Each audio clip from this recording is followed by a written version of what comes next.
আমাদের দুটো Facebook page রয়েছে, www.facebook.com/verygoodfoodie and www.facebook.com/bhotafm.raffle। এই দুটো পেজে এসে আমাদের পোস্ট দেখতে পারেন, লাইক দিতে পারেন, কমেন্ট করতে পারেন, শেয়ার করতে পারেন, যেটা আপনার ইচ্ছা। তো আমরা শুরুতেই একটা ঘটনায় যাব, যে ঘটনাটা ইমেইল, এবং সেই ইমেইলকে আমি পড়ে শোনাচ্ছি। হ্যালো রাসেল ভাই, সবার মতো আমিও বলবো যে আপনি কেমন আছেন। আমি জানি আপনি ভালো আছেন আর সব সময় ভালোর দলে। আমিও ভালো আছি। আমি জীবনের প্রথম ঘটনা লিখছি, আর আশা করছি ভাল লাগলে পড়ে শোনাবেন। আমার নাম প্রসেনজিৎ পাল, বাসা সিরাজগঞ্জ জেলার বেলকুচি থানার দৌলতপুর গ্রামে। আমার একটা বন্ধু আছে, তার নাম রনি। ঘটনাটি ঘটে আসলে আমার বন্ধুর কাকার সাথে। তার বাসা আমাদের গ্রামের পাশের গ্রামে, মানে গয়নাকান্দি গ্রামে। আমার বন্ধুর কাকার নাম ছিল বাবলু। তিনি বিয়ে করেছিলেন 2003 সালে। বিয়ের ঠিক 1.5 বছরের মাথায় তার একটা মেয়ে হয়। তার মা আদর করে তার নাম রাখেন তাহেরা। ঘটনাটি ঘটেছিল আসলে 2011 সালের মাঝামাঝি সময়ে। একদিন দুপুরবেলা আমার বন্ধুর কাকা, গল্পে আমি তাকে তিনি বলে সম্বোধন করব, তো আমার কাকা, তার বউ, তার 7 বছরের মেয়ে তাহেরাকে নিয়ে ভাত খাচ্ছিলেন তিনি। ঠিক তখনই খবর আসে চাচার শ্বশুর মারা গেছেন। বাবলু কাকা খবর শুনে শ্বশুর বাড়ির উদ্দেশ্যে রওনা হন। তার শ্বশুর বাড়ি ছিল তার বাড়ি থেকে 5 কি 6 কিলোমিটার দূরে। তাই তিনি বউ আর মেয়েকে একটা ভ্যান গাড়িতে তুলে দিয়ে নিজের সাইকেলে করে যাচ্ছিলেন। গ্রামের কাঁচা রাস্তা, তার উপর বর্ষাকাল হওয়ায় রাস্তায় অনেক কাদা জমে গিয়েছিল। প্রায় 1 ঘন্টা পর গিয়ে শ্বশুর বাড়ি পৌঁছান বাবলু কাকা। গোসল, তারপর জানাজা শেষে আসরের নামাজের পর লাশকে কবর দিতে নিয়ে যাওয়া হয়। তাহেরা ওর বাবার কাছে বায়না ধরে যে সেও কবরে যাবে। মেয়ের কথা না করে দিয়ে তিনি বলেন, তুমি ছোট মানুষ, তুমি সেখানে গিয়ে কি করবে? তবে মেয়েটা তার বড্ড জেদি, সে যাবেই তো যাবেই। অনেক কান্নাকাটি করার পর বাবলু কাকা তাহেরাকে নিয়ে যেতে রাজি হয়। তবে তিনি বলেন যে সে যেন সবসময় তার মামার সাথেই থাকে। তাহেরা রাজি হয়। গ্রামের শেষ প্রান্তে চাষের জমির ভেতর গোরস্থান। গোরস্থানটির চারদিকে কোনো দেয়াল নেই, কোনো সীমানাও।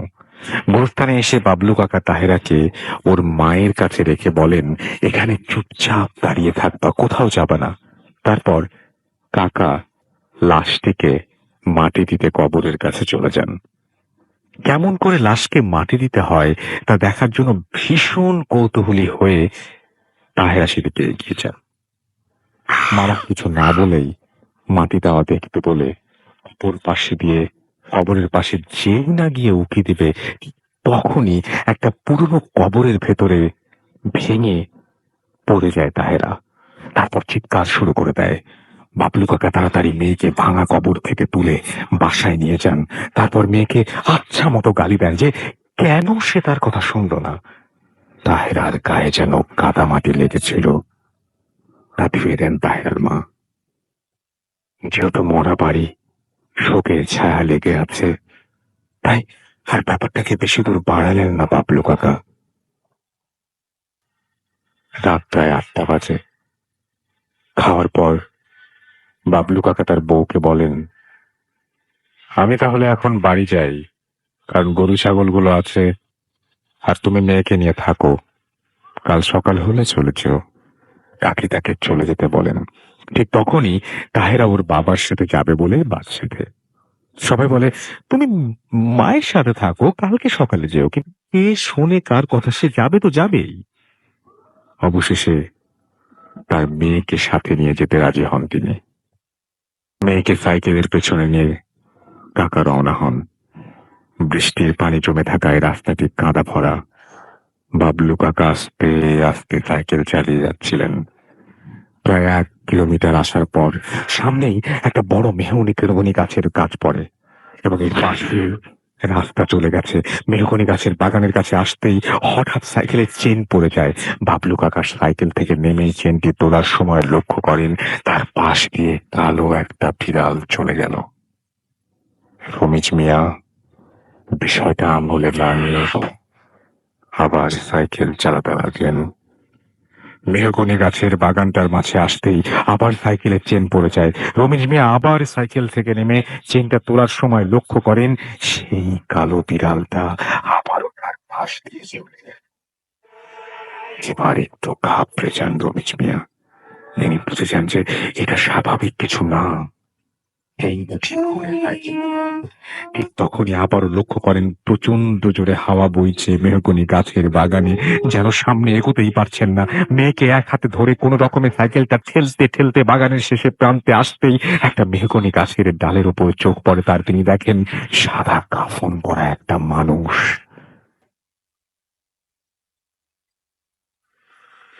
তবে অবয়বটার মাথা নেই।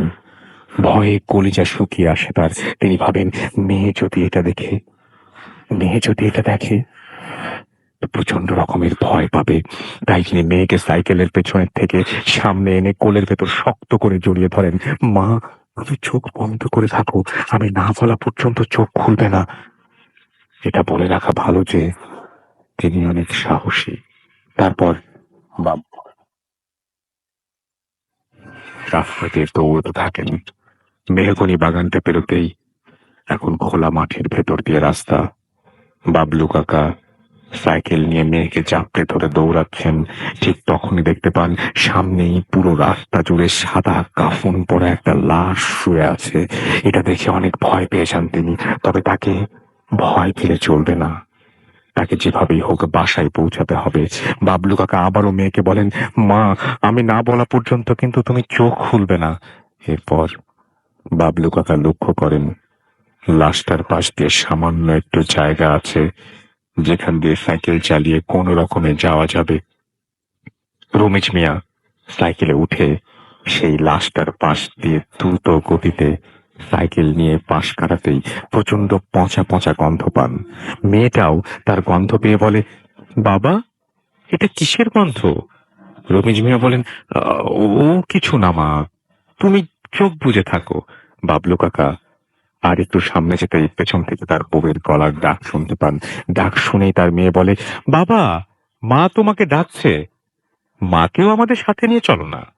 বাবলু কাকা আবারও মেয়েকে বলেন, "হ্যাঁ, নিয়ে যাচ্ছি, তবে তুমি কিন্তু চোখ খুলবে না, হ্যাঁ, আমি না বলা অবধি।" এভাবে চড়ে চড়ে সাইকেল চালিয়ে রমেশ মিয়া তার গ্রামের রাস্তায় চলে আসেন। সেখান দিয়ে যেতে দেখেন পাশের বাঁশ বাগানের ভেতর থেকে সেই মাথা কাটা লাশটা হাতের ইশারায় ডাকছে। বাবলু কাকা আরো জোরে জোরে সাইকেল চালাতে চালাতে তার বাড়ির কিছুটা কাছে আসতেই একটা লোককে দেখতে পান। তাকে দেখতে প্রাণটা ফিরে পান রমেশ মিয়া। তাড়াতাড়ি লোকটার কাছে যান এবং তাকে বাসা পর্যন্ত এগিয়ে দিয়ে আসতে বলেন।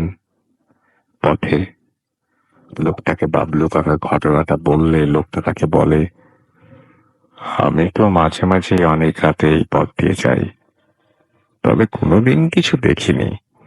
হয়তো লাশ কবর দিয়ে এসেছেন, তাই এমন হয়েছে। কথা বলেই বাড়ি পর্যন্ত এগিয়ে দিয়ে লোকটা চলে যায়। ঘরে ঢুকে বাবলু কাকা লক্ষ্য করেন তার মেয়ের গা দিয়ে কেমন পচা গন্ধ বের হচ্ছে। তিনি ভাবেন হয়তো কবরের ভেতর পড়ে যাওয়ার কারণে এমন হয়েছে। বাবলু কাকা তার মেয়েকে বলেন জামা কাপড় খুলতে, কারণ তাকে গোসল করতে হবে। বাবার কথা মতো তাহেরা জামা খুলতেই মেঝেতে হাড়ের টুকরো পড়ে যায়। হাড়ের টুকরোটা দেখে সেটা হাতে নিয়ে বাবলু কাকা বলেন, মা, তুমি এটা কোথায় পেলে?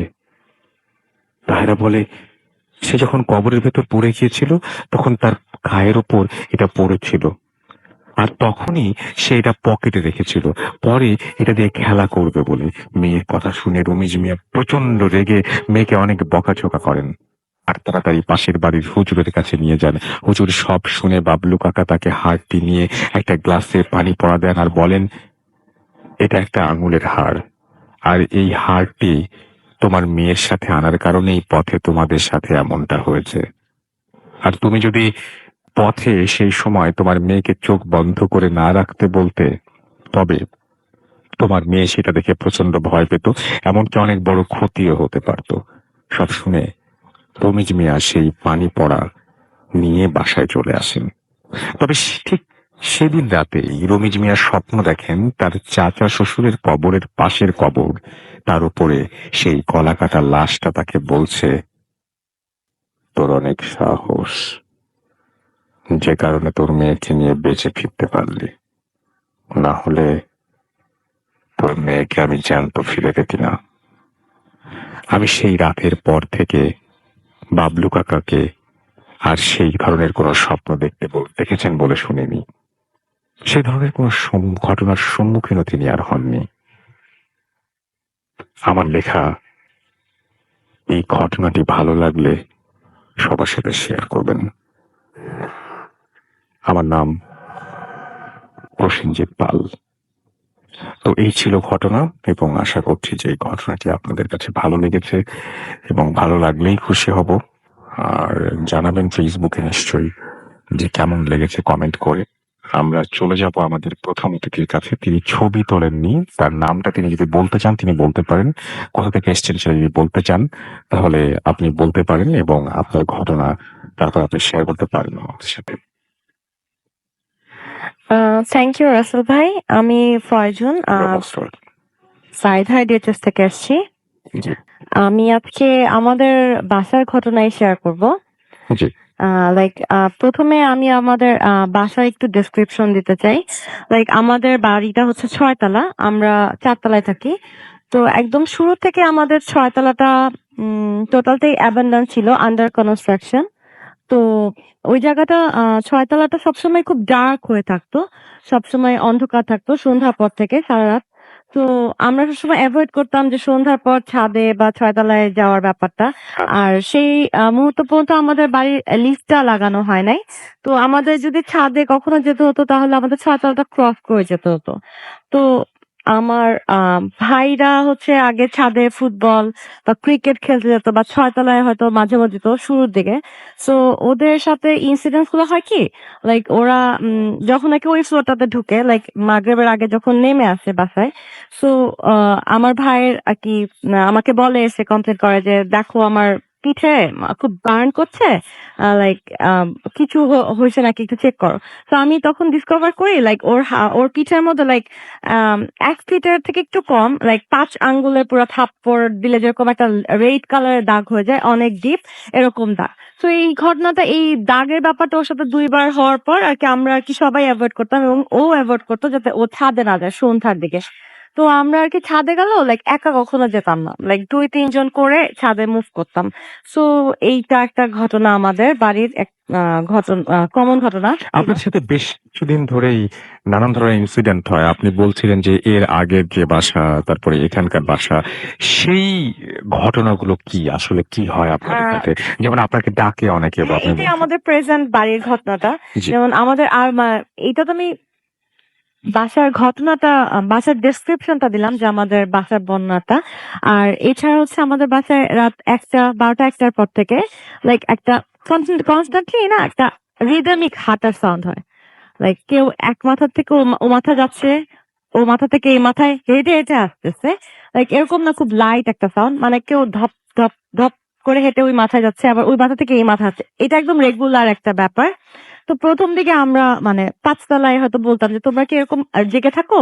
তো ওরা বলতো না, আমরা তো মনে করি তোমাদের বাসার আওয়াজ। তো আমরা বলতাম না, আমরা আওয়াজ করলে তো নিচে যাবে, তোমাদের বাসা তো পাবে না। তো বললো না, আমরাও তো কনস্ট্যান্টলি এরকম আওয়াজ শুনতে পাই যে হেঁটে যাচ্ছে কেউ। তারপরে হচ্ছে আরেকটা খুব ঘটনা ঘটে, সেটা হচ্ছে পানির ট্যাপ।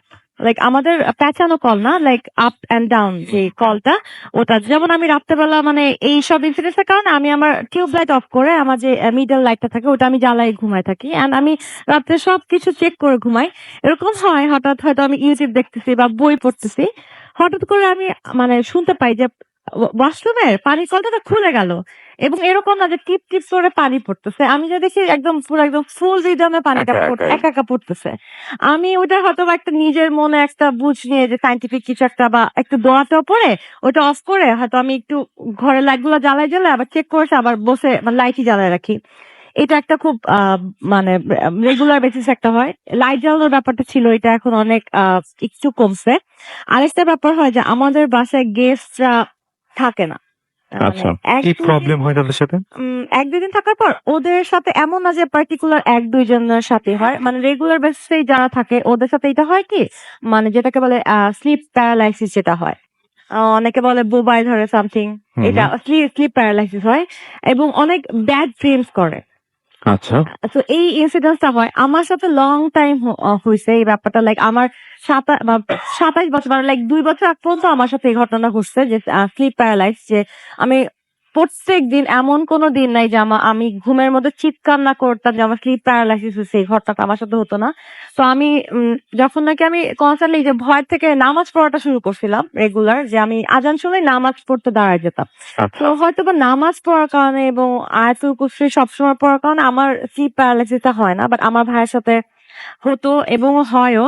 এবং আরেকটা ঘটনা ঘটছে আমার কাজিন ও আমাদের বাসায় ছিল এসে। তো ঐরকম রাত্রেবেলা ঘুমাইছিল। এখন ওর স্লিপ প্যারালাইসিস হইছে অ্যান্ড ও পাশে ঘুরছে। ও এরকম একটা মানুষ যে ওর চারপাশে কি হয়ে যায় হি নেভার বদার। লাইক ও কখনোই কিছু বদার করে না। লাইক যা কিছু হয়ে যাক ওর মতনই চলে। বাট ওর যখন স্লিপ প্যারালাইসিস হইছে ও টার্ন করছে নিচেরে। ও কোনো সাউন্ড করে নাই। অ্যান্ড ও যখন নাকি টার্ন করে ওর অন্য পাশে ঘুরছে সো ও একটা ফিগার দেখছে অ্যান্ড ও যখন নাকি ও মনে করছে ইটস নরমাল একটা pillow. But when he touched that pillow, ও ডিসকভার দেখছে ইটস নট আ পিলো। এটা একদম পুরো ফারি একটা কিছু। মানে লোমশ আলা কিছু একটা। তখন ও জেগে উঠছে। অ্যান্ড ওই ইনসিডেন্স এর পর সে আর কখনো আমাদের বাসায় রাত্রে থাকে নাই। আরেকটা ব্যাপার হয় এটা খুব বেশি হয় যে আমাদের বাসায় আমরা পেইন্টিং করি। হুম, হুম। আ নামাজও পড়ি আবার একটা সাইডে অনেক ছবি-টবি আঁকা হয়। তো ক্যানভাস যে আমরা ক্যানভাসে হ্যাং করে হুম, রাখি, হুম। নট কাচের কাঠের ক্যানভাস যারা পেইন্টিং করে তারা। তো আমরা এসি ছেড়ে সামার গেল রিসেন্টলি এসি ছেড়ে ঘুমাই। ফ্যান তো ছেড়ে রাখি না। আর যখন একটা ক্যানভাস হ্যাং করা হয় তো ওখানে তো তার কাছে অনেক প্রপারলি ওখানে আটকানো হয়। আটকানো হয়। রাইট। তো ওটা তো একদম প্রপারলি হ্যাং হয়ে থাকবে। ওটা তো পড়ে গেলে তো ওটা ওভাবে লাগাবেই না। কিন্তু এরকম হয় যে কেউ হয়তো মানে হঠাৎ করে না ক্যানভাস ঠাস করে পড়ে যায়। এটা একদম অফেন্ড মানে হয়। টাকা ঠিকই থাকে, না, না ক্যানভাসে পড়ে ক্যানভাস যায়। পড়ে যায়। আচ্ছা। আমি ধরেন কোনো উইয়ার্ড, একটা খুবই ছবি উইয়ার্ড। মানে ওয়ালের মধ্যে এরকম হেলান দিয়ে রাখছি। ওটা ঠাস করে অপোজিট সাইডে এসে পড়ে গেল ঠাস করে। মানে কেউ মনে হলো কি ওপাশ থেকে একটু ধাক্কা দিয়ে নিচে এই পাশে ফালাই দিছে। হুম, হুম, হুম। সো এই একটা প্রবলেম হয়। আর হচ্ছে আর এইটা হয় হচ্ছে ধরেন আপনি জানেন যে আপনার বাসায় সবাই ঘুমায় গেছে। হুম। এখন আপনার ডাকার মতন কেউ নাই। লাইক সবাই সবার রুমে বা এই জিনিসটা হবে না। আপনার নাম ধরে কেউ ডাকবে না এবং আপনার নেইবাররাও নেই আশেপাশে। আমার ৩ পাশেই হচ্ছে অফিস। লাইক এন্ড অনেক ডিসট্যান্সে। ৩ পাশে কোনো নেইবার নাই। যে আমার নাম ধরে মাঝ রাত ২ টার দিকে নাম ধরে ডাকবে এরকম নাই। নাম ধরে ডাকে। সো আমি মানে ট্রাই করি যে এই জিনিসটা এভয়েড করতে। লাইক আমি ওয়েট করি যে আমার ঘরের কেউ যদি প্রয়োজন হলে আমাকে ডাকে তো কয়েকবার ধরেই ডাকবে। তো একবার শোনার পর আমি না এটা এভয়েড করে ফেলি যে আমি যাই না বা জব নিই না। বাট ফার্স্ট এর দিকে যখন হতো না আমি জি বলতাম। বাট যখন জিনিসটা আমার সাথে ৪-৫ বার হইছে আমি আর মানে এভয়েড করি যে আমি শুনছি যে এই জিনিসটা হয়। সো আমি এভয়েড করি যে নাম ধরে ডাকার ব্যাপারটা। আর হচ্ছে যে আমাদের বাসার কেয়ারটেকাররা ফার্স্ট এর দিকে যে আমাদের বাসাটা 10 ইয়ার্স ধরে আমাদের বাসা। তো আমাদের বাসার কেয়ারটেকাররা লাইক 6 মান্থ হাইয়েস্ট 8 মান্থ এরপর কেউ স্টে করে না। চলে যায়। কেন চলে যায় কোনদিন কিছু বলেছেন? না ওই ব্যাপারে ওরা কিছু বলে নাই। মেবি ওদের অনেক প্রবলেম হয়। হুম, হুম। আর আমাদের ছাদের ব্যাপারটা এত বেশি মানে আনকমফোর্টেবল ফর এভরিওয়ান যে আমাদের ছাদের এখন মানে কিস লাইক ছাদের ডোরের পাশে হ্যাং করা থাকে। হুম, হুম। যে তোমার যার যে যখন প্রয়োজন সে সে তখন যে ঢুকবে, হ্যাঁ, হ্যাঁ। সে যে ঢুকবে ছাদের রেসপন্সিবিলিটি কারোর একার না। মানে আচ্ছা। যে ছাদে ইন করবে সে তালা খুলে ঢুকবে আবার বের হলে তালা আটকায় বের হয়ে যাবে। হুম, হুম। মানে ছাদের ব্যাপারটা আমাদের অনেক ইয়া। আর এই ১ম থেকে যখন আমরা তখন কলেজ ইউনিভার্সিটিতে পড়তাম যখন আমাদের বাড়িতে উঠি আমরা। তখন যখন নাকি প্রথম দিকে আমরা এই ইনসিডেন্টস গুলো আমরা ফেস করি, তখন আমাদের বাসায় মিলাদ পড়ানো হতো। আর ফার্স্টের দিকে আমার বেডটা ছিল হচ্ছে ব্যালকনির সাইডের যে বেডরুমটা ছিল সেটা আমি ইউজ করতাম। তো excuse me, তারপর হচ্ছে আমার ওই বেডরুমে আমার প্রবলেম হতো কি, লাইক বারান্দা যেহেতু ছিল সেহেতু আমি একদম স্পষ্ট শুনতাম, এবং আমার ভাইও, আমি ওর দেখাইছি যে মাঝরাতে লাইক ২টা ২:৩০টার দিকে এরকম হতো যে এই বারান্দার এই কর্নার থেকে কেউ একজন রিদমিক্যালি হেঁটে ওই কর্নারে যাচ্ছে, আবার ওই কর্নার থেকে এই কর্নারে আসতেছে। হুম সো এটা যখন নাকি আমি ফেস করি তখন আমি অনেক ভয় পাই লিটারালি। আর হচ্ছে যে আরেকটা হচ্ছে যে এই টক টক, লাইক টক টক এরকম করলে যেরকম একটা আওয়াজ হয় যে কেউ মানে নক করতেছে, টক টক মানে ২ বার টক টক। এই নকের আওয়াজটা যখন আমি শুনি তখন আমি লিটারালি অনেকই ভয় পাই। ভয় পাওয়ার পর তখন আমাদের মানে বাসায় যে মানে হুজুর ছিল, হুজুর আঙ্কেল, ওনাদের যে মিলাদ পড়ানো হয় খুব বড় করে, এবং হচ্ছে লাইক ওই যে বাড়ির চারপাশে যে দোয়া পড়ে বাড়ি ঘর বন্ধ দেওয়া হয়, লাইক ওইটা করা হয়েছে আমাদের বাসায়। তো রাসেল ভাই স্টিল নাও এখন পর্যন্ত লাইক আমার ইউনিভার্সিটি পড়াটা শেষ, জব করছি, কিন্তু স্টিল নাও আমি এই ঘটনার ভেতর দিয়েই প্রত্যেকদিন স্পেন্ড করছি। এখনো হয় মানে আমি আপনার বলতেছিলাম আমরা যখন অন এয়ারের বাইরে ছিলাম যে অ্যাকচুয়ালি ঘটনাগুলোর সাথে না আমি মনে হয় আমরা মনে হয় ইউজ টু হয়ে গেছি, যে মানুষ যখন ফেস করে এই সুপার ন্যাচারাল অ্যাক্টিভিটিস গুলা তখন না সে বুঝতে পারে না ওই মুহূর্তটা, ওই মোমেন্টটা। কিন্তু ওটা নিয়ে যখন নাকি পরে একটু ডিটেলস চিন্তা করে তখন বোঝা যায় যে আমাদের রেগুলার লাইফে হয়তো প্যারানরমাল এই জিনিসগুলা অ্যাক্টিভিটিস গুলা ঘটতে থাকে সবসময়, যেগুলো আমরা কোনোভাবে নোটিস করি, আবার কোনোভাবে আমাদের মানে চেতন মনেই আমরা সেটা নোটিস করতে চাই না যে আমাদের হয়তো কাজের ক্ষেত্রে ব্লকেজ হয়ে যাবে, আমরা হয়তো বা এই দিনটা শেষ করতে পারবো না। তো আমার ব্যাপারটা বা আমাদের ব্যাপারটা এরকমই হয়েছে যে আমরা এর মধ্য দিয়ে যাচ্ছি, কিন্তু আমরা নোটিস করতেছি যে হচ্ছে এই জিনিসটা, আমরা মানে রেখে দিছি যেটা হোক, কিন্তু আমি যদি এটাকে এখন ধরে নেই তো এটা আমার কাজের ক্ষেত্রে ব্লক তৈরি করবে, হয়তো আমাকে আগাইতে দিবে না, আমার ঘুমাইতে দিবে না, আমার মুভ করতে দিবে না। আর যেহেতু নিজেদের বাসা সেহেতু we are not able to change this house, তো এর মধ্যেই আছি। আর আমি অনেক মানে ট্রাই করি নামাজ পড়তে আর আয়াতুল কুরসিটা পড়তে। ইনফ্যাক্ট আমি যখন আমার রুম থেকে বের হই তখন আউযুবিল্লাহি মিনাশ শাইতানির রাজিম পরে আমি রুম থেকে বের হই, যে রাত্রেবেলা মিডনাইটে যখন পানি টানি আমার খেতে হয়। এটা আপনি রেগুলার করেন? রেগুলার, এটা আমি একদম রেগুলার বেসিসে করি। তো ওকে, এই ছিল আমার। Thank you so much. আপনার সাথে আপনার ভাই আছেন, তার কাছে আমরা আসবো, তবে তার আগে আমরা কিছু ফেসবুকের দেখি যে কমেন্ট কে কি করছেন, এবং ফার্স্ট যে স্টোরি সেটা সম্পর্কে অনেকে লিখেছেন। অনেকে লিখছেন যে এখানে দেখতে পাচ্ছি যে MD Ashraful Islam I love ভূত FM লিখেছেন। আমার সাথে দেওয়ান সাকিব আছেন, আমাদের সাথে আছেন দেখতে পাচ্ছি মুবিন হাসান পিয়াস আমাদের সঙ্গে আছেন, এমডি মামুন মৃদুল, এছাড়াও আমাদের সাথে আদিল আছেন, আছেন আমাদের সঙ্গে FM সুমন, আছেন আকিব হুসাইন ফাহাদ, আছেন রউফ ইসলাম, আছেন এছাড়াও আমাদের সাথে জাহিদ আহমেদ তুষার আমাদের সঙ্গে আছেন। দেখতে পাচ্ছি এছাড়াও জাহিদ আহমেদ তুষার ছাড়াও আছেন তসলিম মাহমুদ হৃদয়, এমডি মেহেদি হাসান সানি, আজজুল হক আমাদের সাথে আছেন। আমাদের সাথে আছেন দেখতে পাচ্ছি এমডি হাসান, আমাদের সাথে আছেন দেখতে পাচ্ছি সালমান আবির হোসাইন, মোহাম্মদ মাহির হোসাইন আমাদের সাথে আছেন, তারিকুল ইসলাম আছেন, আজিজুল হক অভিশপ্ত আমাদের সাথে আছেন। আমাদের সাথে আছেন আয়াতুল গনি মালয়েশিয়া থেকে আমাদের সাথে আছেন দেখতে পাচ্ছি ইয়াসির আরাফাত, এছাড়াও আছেন এমডি তারিকুল ইসলাম, এমডি মেহেদি হাসান সানি আমাদের সঙ্গে আছেন, আলিফ আমাদের সঙ্গে আছেন, ফারুক রেজা আছেন আমাদের সঙ্গে আছেন দেখতে পাচ্ছি, এছাড়াও আরো অনেকেই। তো আমাদের এটা আমরা ভূত FM এর যে পেজ সেই পেজ থেকে পড়ছিলাম, আমাদের যে রেডিও ফুর্তি যে পেজ সেই পেজেও আপনারা লিখছেন। আমি দুটো পেজেরই অ্যাড্রেস বলে দিচ্ছি, www.facebook.com/radiofurti and www.facebook.com/bhutfm.russell। এই দুটো পেজে এসে আপনি চেক করতে পারেন আমাদের আজকের পোস্ট, এবং সেখানে লাইক দিতে পারেন, কমেন্ট করতে পারেন, যত বেশি মানুষ তাদেরকে জানাতে পারেন। এবং আমরা পরবর্তী আরো কিছু কমেন্ট পড়তে চাই। এবং সেই কমেন্টগুলো নিয়ে ফিরে আসবো। তবে তার আগে একটা ছোট্ট বিরতি আছে। বিরতির পরে আসবেন আহমেদ বাবু এবং তারপর আমি বলবো যে আজকে আমাদের যে প্রথম অতিথি তার ভাই আছেন, একই বাসায় তারা থাকেন। তারাও বিভিন্ন ধরনের ঘটনা শেয়ার করেছেন। তিনি তার যে ঘটনাগুলো, তারা যখন ঘটনাগুলো বলছিল তাদের গুজবাম্প হচ্ছিল, আমি দেখতে পাচ্ছিলাম। তো সেই ঘটনাগুলো আমরা শুনবো। তার আগে আমরা বাবু ভাইয়ের কাছে আসবো। তবে তার আগে একটা ছোট্ট বিরতি এবং বিরতির পরে ফিরে আসছি। আমাদের সঙ্গে থাকুন। স্টে টিউনড টু রেডিও ফুড ক্যারেট এফএম এন্ড ডু ফুডটি।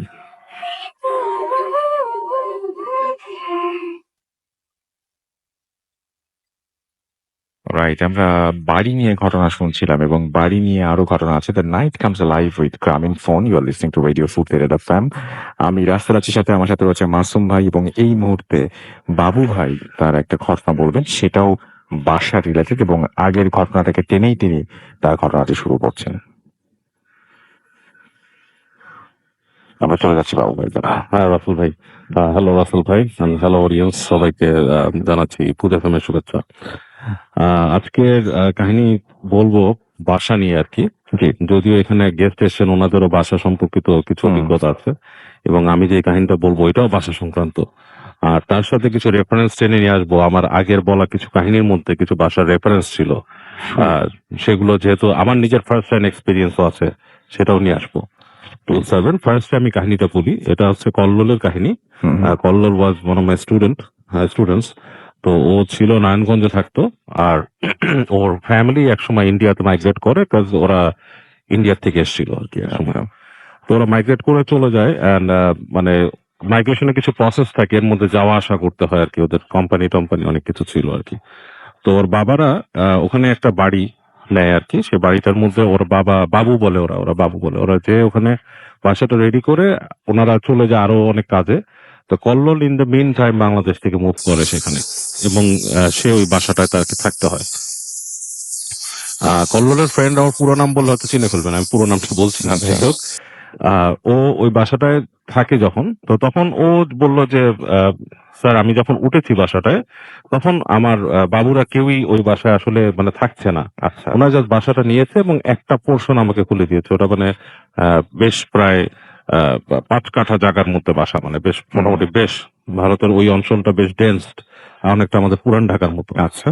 হ্যাঁ, তো এবং কলকাতা মানে ওই অঞ্চলটা আর কি। তো বলতেছে যে তো বাসাটা বেশ বড়ই বলা চলে। তো একটা অংশ ওকে খুলে দিয়েছে, বলছে তুমি এখানে থাকো তোমার মতো কোথাও, এবং পরবর্তীতে আমরা যখন এসে সব উঠবো সবকিছু ঠিক করবো তখন অ্যাভারেজে সব ঠিক করে ফেলবো এখানে।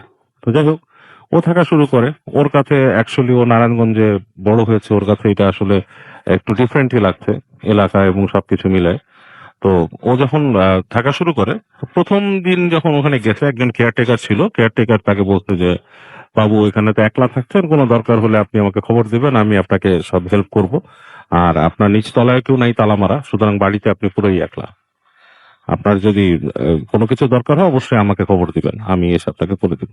আর আপনার রান্নার জন্য আর কি একটা মহিলা এসে এসে করে দিয়ে যাবে। সে যাই হোক, ওইভাবে একাই থাকার আর কি practice। তো প্রথম দিন ও কাটায়, বলে যে বাসায় ঢুকেই আমার কাছে বেশ একটা অন্যরকম ফিলিংস হয়। ফিলিংসটা ঠিক বোঝানোর মতো না, মানে মনে হয় যে এখানে মানে থাকার মতো না, কেমন গা ছমছম করা, যেদিকে তাকাই। মানে যে অংশটা তো ঢুকছে মাঝখানে নাকি একটা ফাঁকা মানে জায়গা, সেটা হচ্ছে স্কাইলাইট এসে পড়ে, এবং নিচ তলা সহ ওই জায়গাটা দেখা যায়, মানে উঠোনের মতো, ছোট্ট একটা উঠোনের মতো। তো বলতেছে যে মনে হয় যে আমি এরকম বাসা দেখেছি আর কি। হ্যাঁ, তো মনে হয় সব জায়গা থেকে ওর দিকে তাকিয়ে আছে কেউ। মানে এবং আপনি যা বললেন যে পুরান ঢাকাতে এই ধরনের বাসাগুলো বেশি তো দেখা ও যায়। বলতেছে ফিলিংসটা এরকম হয় তার যে হঠাৎ মনে হয় রুম থেকে কেউ দৌড় দিয়ে বের হয়ে আসবে। আচ্ছা। মানে এটা ঠিক বোঝানোর মতো না আপনার। মানে আমার মনে হচ্ছিল যে আমি না থেকে আমি কোনো হোটেলে যেয়ে থাকি। হ্যাঁ, কিন্তু মানে ওর বাবাদের, মানে বাবাদের মানে বাবা চাচাদের একটা ইনস্ট্রাকশন ছিল যে তোমাকে এখানেই থাকতে হবে। মানে তুমি অন্য কোথাও থাকার, তোমার তো তেমন কেউ নাই ওইখানে, সুতরাং তুমি এখানেই থাকবে। তো আমাদের বাসা আমরাই এটা নিয়েছি এবং থাকতে হবে। তো যাই হোক, ও থাকে প্রথম দিন সন্ধ্যার পর থেকেই, মানে ও একটু ঘোরাঘুরি করার চেষ্টা করে এবং সন্ধ্যার পরে এসে বাসায় ঢোকে। যথারীতি ওর মতো সব সেট গুলো করে, ওর ল্যাপটপ ট্যাপটপ সব সেট আপ করে। তখনকার সময় আসলে মানে আর কি ইলেকট্রনিক্স মানে ইন্টারনেট জিনিসটা এত বেশি ডেভেলপ না আমাদের মতো আর কি, ধরেন 8 থেকে 10 বছর আগের কাহিনী আর কি।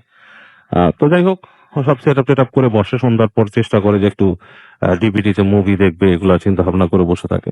তো একটা সময় রাতের বেলায়, তো এগুলো দেখা দেখি শেষ, ও সবকিছু অফ করে যখন শুয়ে পড়েছে, গেটটা লাগাই দিছে, তো তখন ও ফার্স্ট এই যে এই এই ধরনের ছোট ছোট জিনিস নোটিস করা শুরু করে। ওর হঠাৎ করে মনে হয় যখন নাকি শোয়ার জন্য লাইটটা অফ করলো, হুম, পুরো বাড়িটা তখন অ্যাক্টিভেটেড হলো। It's like turning on something, এটা আচ্ছা। অন করে দেওয়ার মতো, সুইচ অন করার মতো। হুম, হুম। মানে যে সারা বাড়িতে একটা ঘড়ির যেমন কলকব্জা নড়া শুরু করে, এরকম একটা শব্দ, মানে মানে একটা কোলাহল, অন্ধকারের মধ্যে একটা কোলাহল, মানে কিছু নড়াচড়া করতেছে, কেউ হাঁটাচলা করতেছে, এরকম। Right. তো ও ফার্স্টে মনে করে যে আমি আসলে পুরো বাসায় একা, এবং আমার কাছে এটা অস্বস্তি লাগতেই পারে, এরকম সামথিং হতেই পারে, এরকম চিন্তা করে সে নিজের মতো শুয়ে শুয়ে চিন্তা করতে থাকে। তো ঘুম তো আসে না, ঘুম তো আসে না। তো একটা পর্যায়ে ও ফাইন্ড আউট করে যে ওর যে মাথার কাছে না, ঠিক এই সাইডে একটা জানালা ছিল, ওই জানালার কাছ দিয়ে কেউ হাঁটছে, আচ্ছা। এবং হাঁটার শব্দ সে পাচ্ছে, মানে পা ঘষায় ঘষায় হাঁটতেছে। ইটস লাইক স্লিপার পরে যদি কেউ হাঁটে এরকম একটা শব্দ, মানে হাঁটতেছে, কিন্তু পা ঘষে ঘষে হ্যাঁ, ঘষে হাঁটা। ঘষে। এবং হাঁটাটা একসময় পেস বাড়তেছে, পেসটা নর্মাল থাকছে না, মানে একটা গতিতে হাঁটছে, সেই গতিটা বেড়ে যাচ্ছে, গতিটা বেড়ে যাচ্ছে। এবং পরপরে সে শব্দটা পেলো যে একটু গতিতে হাঁটলে মানুষের কাপড়ও কিন্তু মুভ করে, একটা হুম, বাতাসের একটা হুম, শব্দ হুম। হয়, সেরকম একটা শব্দ। মনে হচ্ছে ফস ফস করে কেউ ওখান থেকে চলে যাচ্ছে, আবার আসতেছে। এরকম হয়ে এক সময় সে শব্দ পেলো, ঠিক তার দরজার সামনে স্থির হলো। এই সময় ও নিজে দম বন্ধ করে বসে আছে যে ঘটনাটা কি করতেছে, কে এখানে, কেউ কি আমাকে ভয় দেখানোর চেষ্টা করতে গেছে। হঠাৎ করে মনে হলো যে কেউ শ্বাস ছাড়লো, শ্বাস ছাড়ার পরপরে তার দরজার মধ্যে ট্যাপ ট্যাপ করে দুটো এরকম বাড়ি দিল, বাড়ি দিয়ে চুপ, কোনো শব্দ নেই, হাঁটারও শব্দ নেই। তো যখন নাকি দরজায় বাড়ি দিতে সে কেঁপে উঠছে, কেঁপে উঠে তো ও চিন্তা করতেছে আমি লজিক্যালি চিন্তা করি, এমন তো হতে পারে আমাকে ভয় দেখাচ্ছে। হুম, হুম। পরে চিন্তা আবার নিজেই ভাবতেছে যে ভয় কেন দেখাবে, এই বাসায় তো আসলে আমরা কিনে উঠছি, এখানে ভয় দেখানোর মতো কেউ মানুষও নাই, নিচতলাও মানুষ নাই, আমার ফ্লোরে একটা অংশ পুরাই বন্ধ, ওই পাশের অ্যাপার্টমেন্ট, মানে অ্যাপার্টমেন্ট ওরা আলাদা করে রাখছে আর কি। এই পাশে কে আমাকে ভয় দেখাবে এত রাত্রেবেলা, এখন 12টা 1টা বাজে। হ্যাঁ, এরকম সময় চুপ করে আছে। তো দূরে শুনতেছে কুকুর ঘেউ ঘেউ করতেছে, এই করতেছে। তো একবার চিন্তা করতে করতে আবার শুয়ে পড়ে। তো এরকম শুয়ে পড়েও ঘুম আর আসছে না, চিন্তা করতেছে, আবার সেই শব্দ পাওয়া শুরু করলো, মানে ওরকম হাঁটাহাঁটি শব্দ। এবং এক পর্যায়ে সে একটা হাসির শব্দ পায়। হাসিটা ঠিক একটা স্বাভাবিক হাসি না, মনে হচ্ছে কেউ বদ্ধ করে হাসছে, মানে কে দম বন্ধ করে ও ও ও মানে কেমন করে জানি হাসতে, তোমার একটা শব্দ করে। তো মানে ও দারুণ ভয় পেয়ে যায় এটাতে। হ্যাঁ, ভয় পেয়ে এখন ওর আসলে প্রিপারেশন তেমন ছিল না ধর্মীয় জিনিসে। ও শুধু জানতো যে গায়ত্রী মন্ত্র নামে একটা মন্ত্র আছে, যেটা পড়লে নাকি এরকম ভূত প্রেত থেকে ওদের, মানে ওদের ধর্মে যেভাবে করা আর কি। তো সেইটা যতটুক জানে সে চেষ্টা করে, কারণ ও ওই ধরনের জিনিসের শিক্ষা খুব একটা পায়নি সে। চেষ্টা করে এবং সে মনে মনে চিন্তা করে যে আমাকে বাঁচাও, সৃষ্টিকর্তা বা আমাকে ঈশ্বর যে আছো বাঁচাও, এবং চিন্তা করতে থাকে। তো এরকম করতে করতে করতে এক সময় সে ঘুমায় পড়ে, এবং ওই দিন রাতটা তার কেটে যায়। এবং কেটে যাওয়ার পরে পরদিন সকালে যখন ওর ঘুম ভাঙে বেশ বেলা করে, দেখে যে সারা শরীর মানে খুব আড়ষ্ট হয়ে আছে, মানে হাত পা মনে হচ্ছে ভারী ব্যথা। উঠে উঠে বের হয়ে সে কেয়ারটেকার সাথে যোগাযোগ করে, তাকে ডাকে, ডেকে বলে যে আমি তো রাত্রেবেলা এখানে থাকলাম এসে, এবং কেয়ারটেকার বলে ও কিছু না, ওটা কিছু না, যে আপনি একা আছেন এরকম ভয় পাচ্ছেন, এটা কিছু না। এর মধ্যে দেখে যে এই যে বুয়া কাজের মহিলা যে আছে, যে আসে ওখানে, তিনি এসে আমার পাচক আর কি রান্না করে দেয় আর কি। এসে ওকে রান্না টান্না করে দিয়ে ওকে জিজ্ঞেস করে যে আপনি কি, আপনার জন্য কি কি খাবারের মেনু বলা হচ্ছে সেটা করে দিয়ে বলে যে আপনি ঘুমাই যান এখানে। তো ও জিজ্ঞেস করার চেষ্টা করে যে এখানে দিদি, এখানে কি কিছু আসলে ভয়ের কিছু আছে নাকি। তো সেই দিদি বলে ভয়ের মানে কি।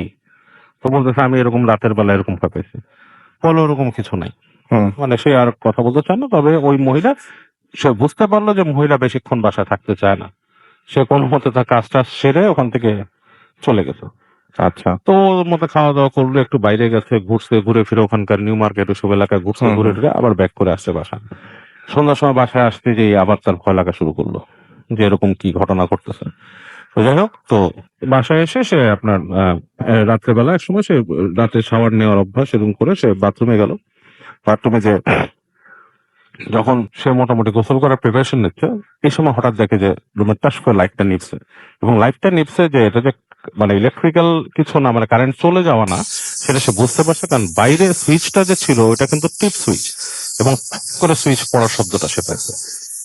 ওই রুমের দরজা সে বন্ধ করে আসেনি, দরজা খোলাই ছিল, সুইচ পড়ার শব্দ পেয়েছে।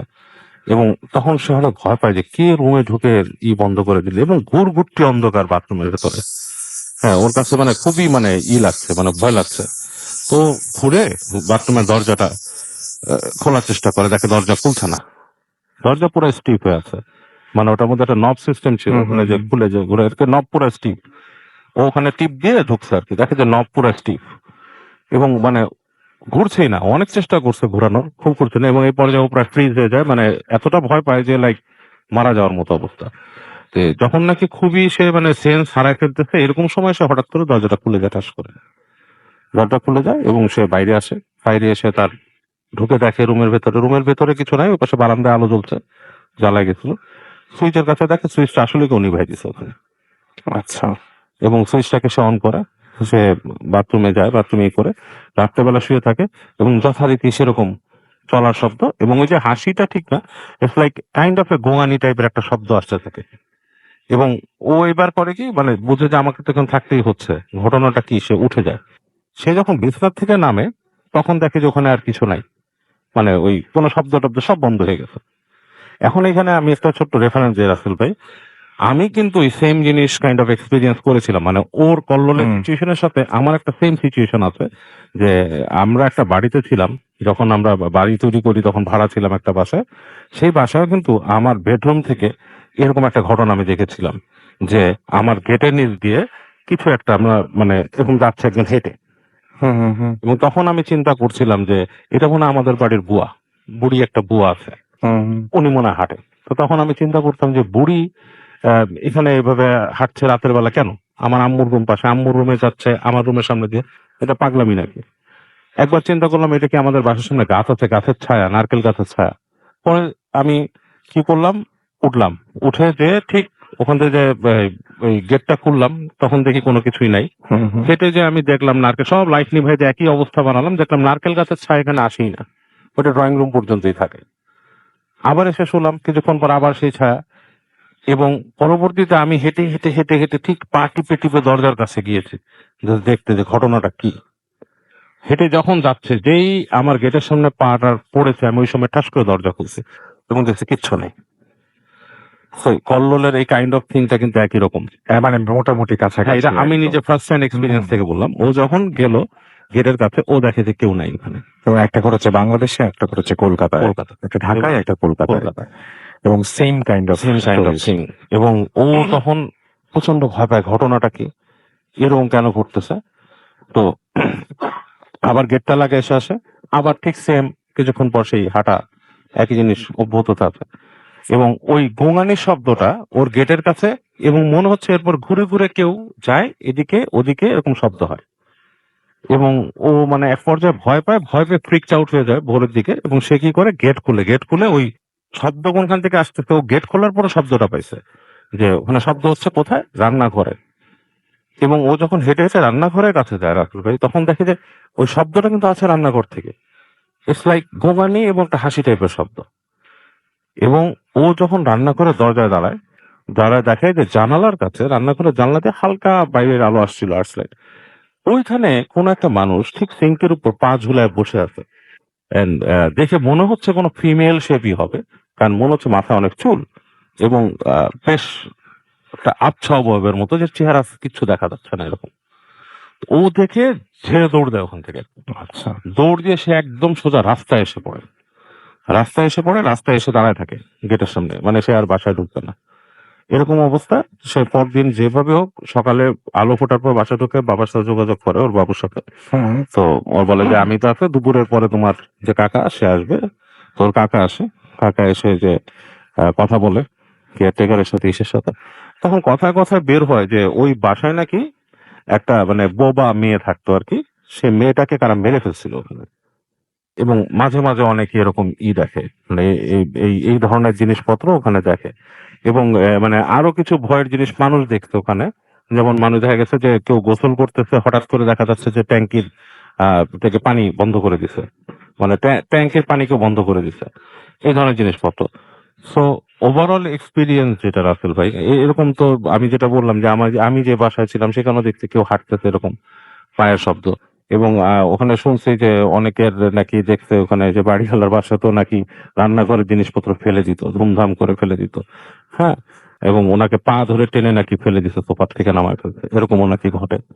সো এগুলো অ্যাকচুয়ালি জিনরা করে। আচ্ছা। পুরানো বাড়ির সাথে বিভিন্ন স্মৃতি থাকে এবং তারা করে, মানুষ ভয় পায়, মানুষকে ভয় দেখায়, এবং ওই হাঁটার জিনিসটাকে কিন্তু আমি যেদিন থেকে ইগনোর করছি তখন থেকে আর করে না। তবে বেস্ট ওয়ে হচ্ছে তাদেরকে সিরিয়াসলি কমান্ড করা যে হুম। এটা আমার বাসা, আপনি যদি রেন্টেও থাকেন বাসায়, you are paying the rent, that's mean you are the owner for that time. তাকে বলা যে আমি এ এই বাসায় জায়গাটার আমি বিলং মালিক, করি। এটা আমার মালিক, তুমি চলে যাও, তোমার কোনো অধিকার নেই আমাকে ডিস্টার্ব করো। রাইট। হ্যাঁ, so this is my house. হ্যাঁ, in the name of God, আল্লাহর নামে আমি হুম। তোমাকে কমান্ড করছি চলে যেতে, এখান থেকে চলে যায় জিনিসটা।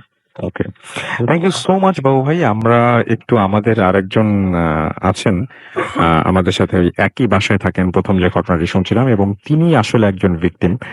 আমরা তার কাছ থেকে শুনবো। এবং আপনি খালি চিন্তা করুন যে এই বাসাটাই, যে বাসার ঘটনা আমরা শুনছি, সেই বাসাটাই যদি আপনার বাসা হয় তাহলে কি হবে। যিনি এখন ঘটনা বলবেন তিনিও আজকের ছবিতে নেই। তিনি, আপনি যদি আপনার নাম বলতে চান বলতে পারেন, তারপর আপনার ঘটনায় চলেছেন। রাসুল ভাই, আমি মেহেদি বাইথা ডিউচার্স থেকে এসেছি। জি। তো ভাইয়া যেটা বললো আমার বোন, সো আমরা এই বাসায় থাকি। এরকম আসলে যে হাঁটা চলার ব্যাপারটা বা স্লিপ প্যারালাইসিসের যে কথাটা বললো, সো এটার সাথে আমি নিজেও পরিচিত।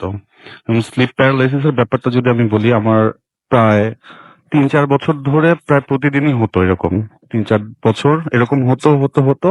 তো আমি একটা সময় এতই ফেড আপ ছিলাম এবং ভয় পেতাম যে আমি ফজরের নামাজের আগে কখনোই ঘুমাতে যেতাম না। যে আমার মনে হতো যে না, ফজরের পরে ঘুমালে হয়তো আমার হবে না, মানে এরকম একটা বিলিফ চলে আসছিল। তো একদিন আমি ঘুমাচ্ছি, তো হঠাৎ করে আমার সেম একটা মানে ফিল হলো যে আমি মানে বোবা ধরছে বা স্লিপ প্যারালাইসিস যেটাকে বলে। তো আমি চোখ খুললাম, কিন্তু আমি মুভ করতে পারছি না বডি। তো আমি চোখ খুলে তাকানোর পরে আমি সামনে দেখলাম যে একটা ছায়ার মতো একটা কিছু, মানে একটা ফিগার, বাট নট ছায়া, মানুষের ছায়া যেরকম হয়, যে এরকম খুব পাতলা টাইপ, এরকম না, মানে খুব ডার্ক এরকম কিছু একটা। সো সেটার হাইট হবে 4-4.5 ফিটের বেশি না। সো সেই জিনিসটা খুব সুন্দরভাবে হেঁটে হেঁটে আসলো 3-4 স্টেপ, এসে সে আমার পিঠের উপরে বসলো। আচ্ছা। যখনই সেটা বসলো, তারপর থেকে আমি দেখলাম যে না, আমার মানে স্লিপ প্যারালাইসিস যেটা, সেটা কেটে গেছে। এবং তারপর থেকে আমার আর কখনোই এটা হয়নি। আর আমাদের বাসার আরেকটা জিনিস আছে, ও হয়তো বলতে ভুলে গেছে, আমরা যদি এক জায়গায় কিছু রাখি, সামটাইম মানে মোস্ট অফ দ্য টাইম আমরা ওই জিনিসটা ওইখানে পাই না। খুব ছোট ছোট আচ্ছা। জিনিস, আচ্ছা আচ্ছা হয়তো বা একটা বল হোক বা মানে খুব বড় কিছু হবে না, কোনো হুম। বইটই না, হয়তো বা একটা হেডফোন আমি রাখলাম, হয়তো আমি আমি জানি এটা আমি এখানে রাখছি, কেউ সরানোর কোনো কারণ নেই, অন্য রুমে যা পাবো আচ্ছা। চার্জার বা এরকম ছোট ছোট জিনিস, নট বড় কোনো কিছু। তো হুম। এরকম জিনিসের সাথে আর হাঁটার ব্যাপারটা যেটা বললো, সো ফার্স্টের দিকে না আমরাও তো মানে ইয়াং, সো আমরা মনে করতাম যে না, এটা মনে হয় আমাদের ভুল। সাইন্টিফিক ওয়েতেও অনেকবার চিন্তা করার চেষ্টা করে সো ভাই স্যান্ডেল পরে হাঁটতাম, খালি পায়ে হাঁটতাম, যে স্যান্ডেলের জন্য কি হয় নাকি খালি পায়ে হাঁটলে হয় না, এরকম দেখার জন্য। But একদম স্টেপ বাই স্টেপ পিছন পিছন আসবে, ঠিক আছে। আর আপনি যদি আমার বাসায় কখনো যান বা আপনার কেউ যদি এটা বোঝেন, যে আমার রান্নাঘর যেটা, ওখান দিয়ে যদি হাঁটেন, আপনি একদম স্পষ্ট বুঝবেন কেউ রান্নাঘরে একটা কোণা আছে, ওখান থেকে আপনার দিকে তাকিয়ে থাকবে। আচ্ছা। একদম স্পষ্ট আপনি এটা বুঝবেন খুবই যে- ভয়ঙ্কর ব্যাপার। হ্যাঁ, একদম মানে রান্নাঘর থেকে তো যেটা আপনি ফিল করতে পারবেন আপনি সেটা। একদম স্পষ্ট বুঝতে পারবেন। আর আগে আর একটা জিনিস হতো, লাইক মনে হতো কি ছাদের উপরে কেউ লাফাচ্ছে, মানে আচ্ছা। একবার দুইবার না, 4-5 বার লাফ দিয়ে অফ, ওই দিনের মতো এটা শেষ, ওই দিন আর হবে না, হুম। পরের দিন আবার 4-5 বার লাফ দিয়ে আবার অফ, এরকম হয়।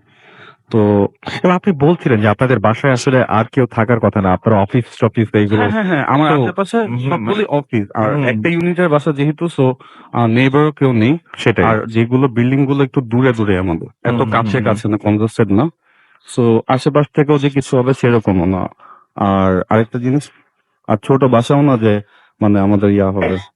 সো একদিন ভাই এরকম হয়েছে, আমি ছাদে গেলাম, তো ছাদে গেছি আমরা রিসেন্টলি।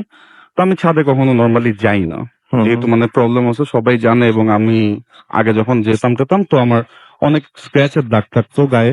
তো আমি মানে মানতাম যে না, কিছু না কিছু দেখলে হয়তো বা ভয় পাবো বা খামোখা এরকম। তো একদিন আমার বাসায় সবাই গেস্ট ছিল, তো আমি ফ্রেন্ডের সাথে একটু ফোনে কথা বলবো দেখে ছাদে উঠে বসে আছি। তো ছাদে কথা বলতেছি, তো হঠাৎ করে আমি চিন্তা করলাম যে না, রাত হয়ে গেছে, বেশিও বাজে না, হয়তো রাত 8টা বাজে। তো আমি চিন্তা করলাম যে না, ঠিক আছে, এসে আজান দিয়ে দিবে, আমি নেমে যাই। এটা চিন্তা করে যখন ফ্রেন্ডে বললাম যাচ্ছে আমি নামি, তো আমি হেঁটে যখন একটু সামনে গেলাম, আমি না মানে এখন এটা হয়তো আমার হ্যালুসিনেশন বলবে কেউ বা নানান ব্যাখ্যা হয়তো থাকবে, বাট আমার কাছে ওই টাইমে কোনো ব্যাখ্যা ছিল না, আমি আমার ছাদের কোনো গেট খুঁজে পাচ্ছি না। ইটস লাইক মানে আমার কাছে সবকিছু প্লেন লাগতেছে। এবং সামনে যখন যাচ্ছি তো তখন দেখছি যে লোহার রড যেরকম স্ট্রেট স্ট্রেট হয়ে বের হয়ে থাকে, হুম, হুম। তো সেরকম ছিল, কিন্তু আমাদের ছাদটা এরকম না, কখনোই না। তো আমি একটু হয়তো 5-6 সেকেন্ড হাঁটলাম, হাঁটার পরে আমি হঠাৎ করে বুঝলাম যে মানুষ বলে যে ব্লাইন্ড করে ফেলে, হয়তো বা ছাদ থেকে ফেলে দেয় বা এরকম কিছু, যেহেতু আমাদের বাসায় সমস্যা আছে। তো আমার ওই জিনিসটা মাথায় ক্লিক করলো। তো আমি খুব মানে মানে ফ্রেন্ডকে খুব কান্না কান্না ভাবে আমি বলতেছি যে আমার এরকম হতেছে, আমি কি করবো, আমি তো খুঁজে পাচ্ছি না। তো ও আমার বলতেছে, ও যেহেতু জানে আমাদের বাসার ব্যাপারটা, সো বলতেছে তুমি নাড়াচাড়া করো না, যদি তুমি মানে এরকম কিছু হয় তখন তো ইয়া হবে, তুমি এক জায়গায় যেখানেই আসো সেখানেই বসে থাকো, কোনো আচ্ছা। প্রবলেম নাই। তারপরে আমি বলতেছি তুমি তাড়াতাড়ি আমার বাসায় নক করো, আমি ফোন দিতে পারবো না, আমার অনেক ভয় লাগতেছে, তুমি ওরা ফোন দাও। পরে বাসার থেকে ফোন দিল, তারপরে বাসার থেকে 2 জন আসলো, এসে তারপর আমাকে নিয়ে গেছে। কিন্তু তখন তারা নর্মালি এসে দেখা যায় আমি ছাদের কিনারের সাইড দিয়ে বসে আছি, কিন্তু এমন না যে ওয়ালের একদম ঘেঁষে, বাট এমন একটা জায়গা এরকম ছিল ব্যাপারটা। ওকে। থ্যাংক ইউ সো মাচ আপনার ঘটনার জন্য। আপনাকে অনেক ধন্যবাদ। আমরা একটা ছোট্ট বিরতি নেব এবং বিরতির পরে আবারও ফিরে আসবো। তবে তার আগে কিছু আপনাদের যে কমেন্ট, সেই কমেন্ট পড়তেই হচ্ছে। আমাদের সাথে আছেন দেখতে পাচ্ছি জাফিয়া আরবানা। এছাড়া আমাদের সঙ্গে আচ্ছা আমাদের একটু কমেন্টগুলো পড়ে ফেলে একটু। আমাদের সঙ্গে আছেন জাফিয়া আরবানা, আমাদের সঙ্গে আরো অনেকেই আছেন। আচ্ছা একটু পরে পড়তে হবে কারণ রিফ্রেশ নিচ্ছে। আচ্ছা আমরা এক ছোট বিরতি চাই, বিরতির পর আবারও ফিরে আসছি। সেই পর্যন্ত আমাদের সঙ্গেই থাকুন। স্টে টিউনড টু ইউফুতের এফএম এন্ড ডু ফুড।